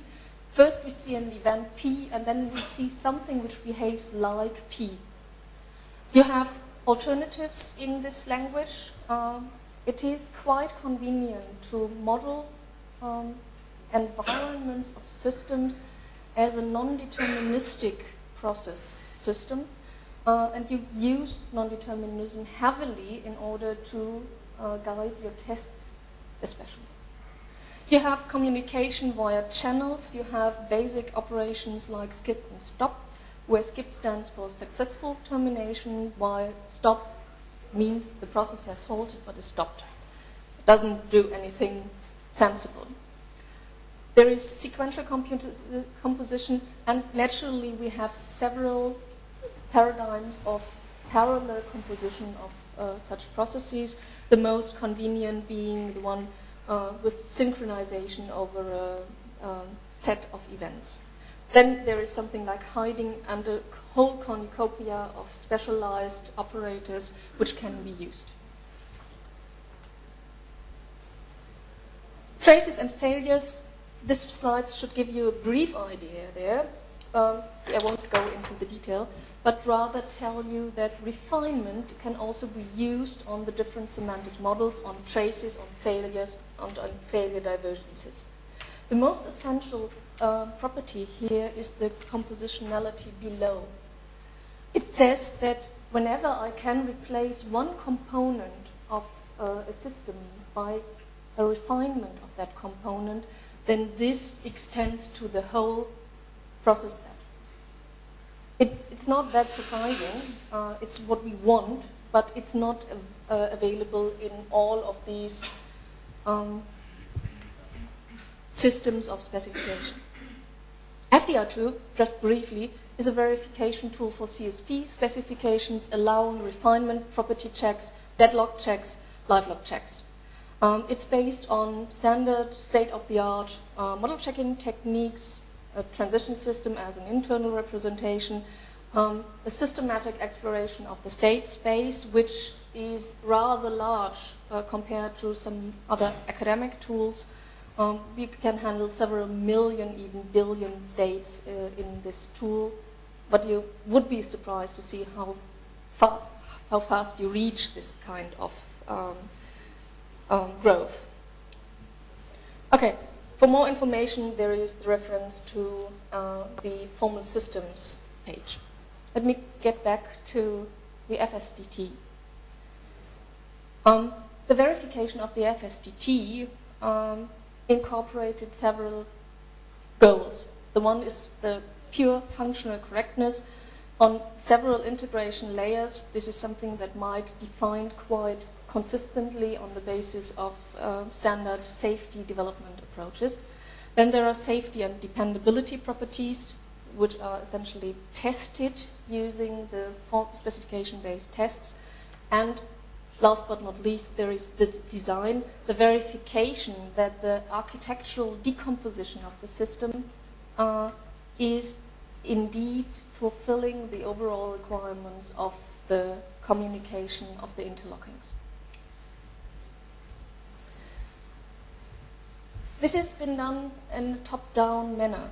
The first step being to show that, to establish the essential behavior of the system while using 3 interlockings as the environment and 3 corresponding FSDT subsystems for the communication between each other and between the interlockings. It is essential to establish this as a CSP model in order to have it as a solid basis, as a stable basis for the stepwise refinement. So here we have to establish that the model fulfills the desired external behavior. Summarizing this, it is essentially the fact that no information is lost. So no individual packet is lost and the overall information is transferred from the source to the target interlocking. The next step is to refine the FSDT structure by introducing more parallel processes for input, output, transceive, and transmit channels on this side. So we get a more detailed level here. Essentially, you have to ensure that this division into 4 parallel subprocesses still ensures the original functionality as described in the top level specification, which succeeds. The step 4 again introduces more detail. This time the information that we have a redundant system. It's not just one FSDT, but 2 FSDTs for each of these interlockings. They are synchronized via a compare channel, and again, this shouldn't influence the communication behavior, and on the model basis, it doesn't. The next step introduces even more detail. It introduces an internal communication layer and a safety management layer process to the system, and again, we have to show that this is a refinement of the previous level. You see the compositionality is used extensively here. We are never talking again on this level about 3 FSDTs or even 10 or 100. The last step then introduces details like the encoding and decoding of packets, again on a very abstract level in a model implementation. And again, we have to do this refinement steps here. Sorry to haste through it, but I have a chairman getting restless. And there is a paper. So. But there is the paper, no problem. Let me come to the results of this experiment, as from my perspective it has been. We could show that the architecture of the FSDTS, the FSDT system, actually does not impose any restrictions with regard to the purpose of this communication during normal behavior. With more time, it would have been necessary and fairly easily possible to add another check, another model-based approach here to check that this is the same case for exceptional behavior where packet losses need to be taken into account. What we didn't cover is that which I mentioned before, the pure reliability in terms of mean time between failures, mean time to repair, or mean time between wrong side failures. This can't be covered with this kind of models because we don't have a timing approach here. So we need an additional analysis, a different basis for the analysis to come up with results here. Although, to be honest, I don't believe in reliability estimates for hardware, software systems. You can discuss that any other time you like. The experiences, modeling the system is rather tedious if you want to capture the details in the right way. It was essential that I shouldn't have done this by myself, but was in constant contact with the developer of the system who could provide the essential information necessary to come up with a model. Mike couldn't have built the model on his own, so he needed me as an expert to deal with this more technical stuff. A very large drawback is CSP semantics, syntax, which doesn't allow to model variables directly. This is necessary for this kind of application, and synchronous communication might be an obstacle. It wasn't here, but in other applications I found that it is rather tedious to make something synchronous which isn't by nature. The environment models, we found that it is rather supportive here to have non-determinism as an essential facet of the whole specification in order to surely manage all the different kinds of combinations where communication, where data came from. The verification execution, I love it. FDR2 is a thing which one of my colleagues once called one button, one push method. You just put in your model, you push a button, and you get a result. The hard part starts afterwards. If the result isn't what you expected, you have to analyze it. And then you need the background information. So it's not as easy as that. My confidence with CSP and FDR stems not from this experiment as a one shot, but from other successful applications of this combination, namely the deadlock and lifelock analysis for a central component of the Russian module for the International Space Station, and a study on mode confusion analysis for autopilot applications, where it came in very handy to have a model which can be communicated with the engineers. I tried another experiment using a different modeling world, using SPIN, which is for protocol verification, especially built for this. I wasn't as satisfied with this because there is no concept of refinement, which was essential for this kind of architectural decomposition analysis. And several other things don't work as properly as you would like to see. Specification-based tests, I would like to say that they work out pretty well, but the company who used this CSP-based test system, they have now switched to something like C programs plus parallelism. So probably it doesn't work as well as we would like. Summarizing, all in all, I believe that process-oriented verifications allow us to check design decisions at a very early stage in the development, something which we have to take into account.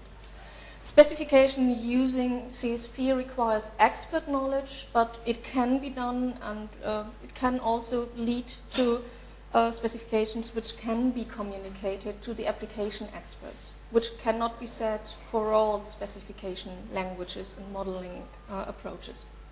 The compositional proof theory is what allows us to restrict the overall effort and which allows us to stay in state-of-the-art development. Model checking with FDR is quite convenient if you get the hang of it. It requires a little bit of background information to evaluate the results.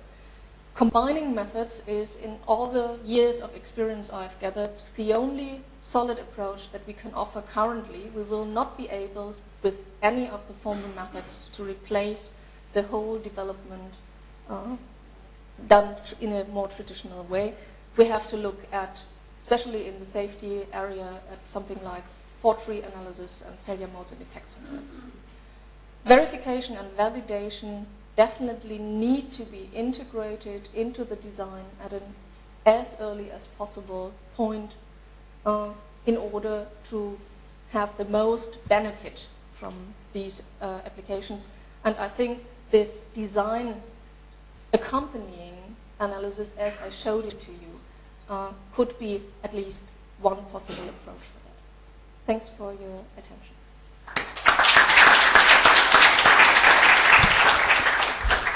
Thank you, Bettina. I'm going to leave room for one question, and if there isn't one, I will ask two. There is one.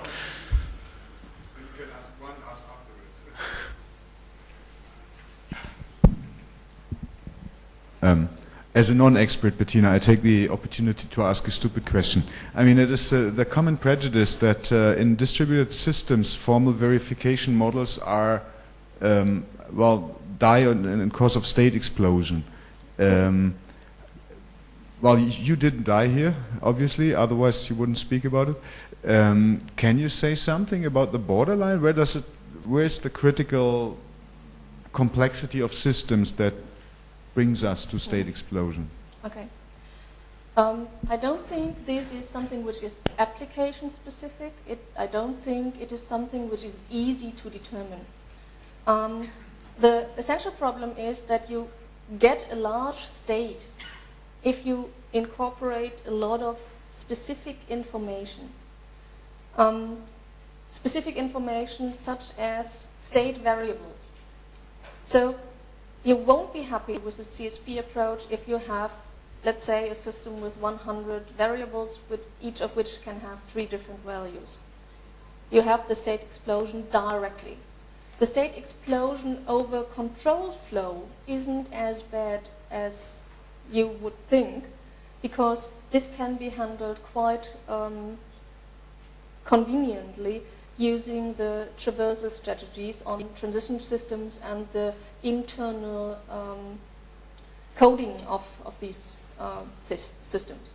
So what is a real threat is a large state space. If you need to model the state space very explicitly, then you get into problems. On the other hand, not from this experience, but from the deadlock analysis of the ISS module, we made the experience that it is often quite helpful to reduce the overall problem into several sub-problems. So derive from your desired system properties of subsystems, and show that these are fulfilled using the formal verification, and combine the results using either the compositional theory of CSP or some other less formal approaches, more a rigorous justification. This helps you to cope with systems with a state space too large to handle in a one step, in a one shot in the model checking approach. Thank you again, Bettina. I hope to see you all back after the lunch to this Around the World in 3 presentations into the world of Eduroam. And I would like to remind you, whereas it is Give Ice Cream to Norwegians Day, it is Give Insecticides to Dutch Day, because they are really killing you here under these lamps. So I'm going to get something for that. See you back after the lunch.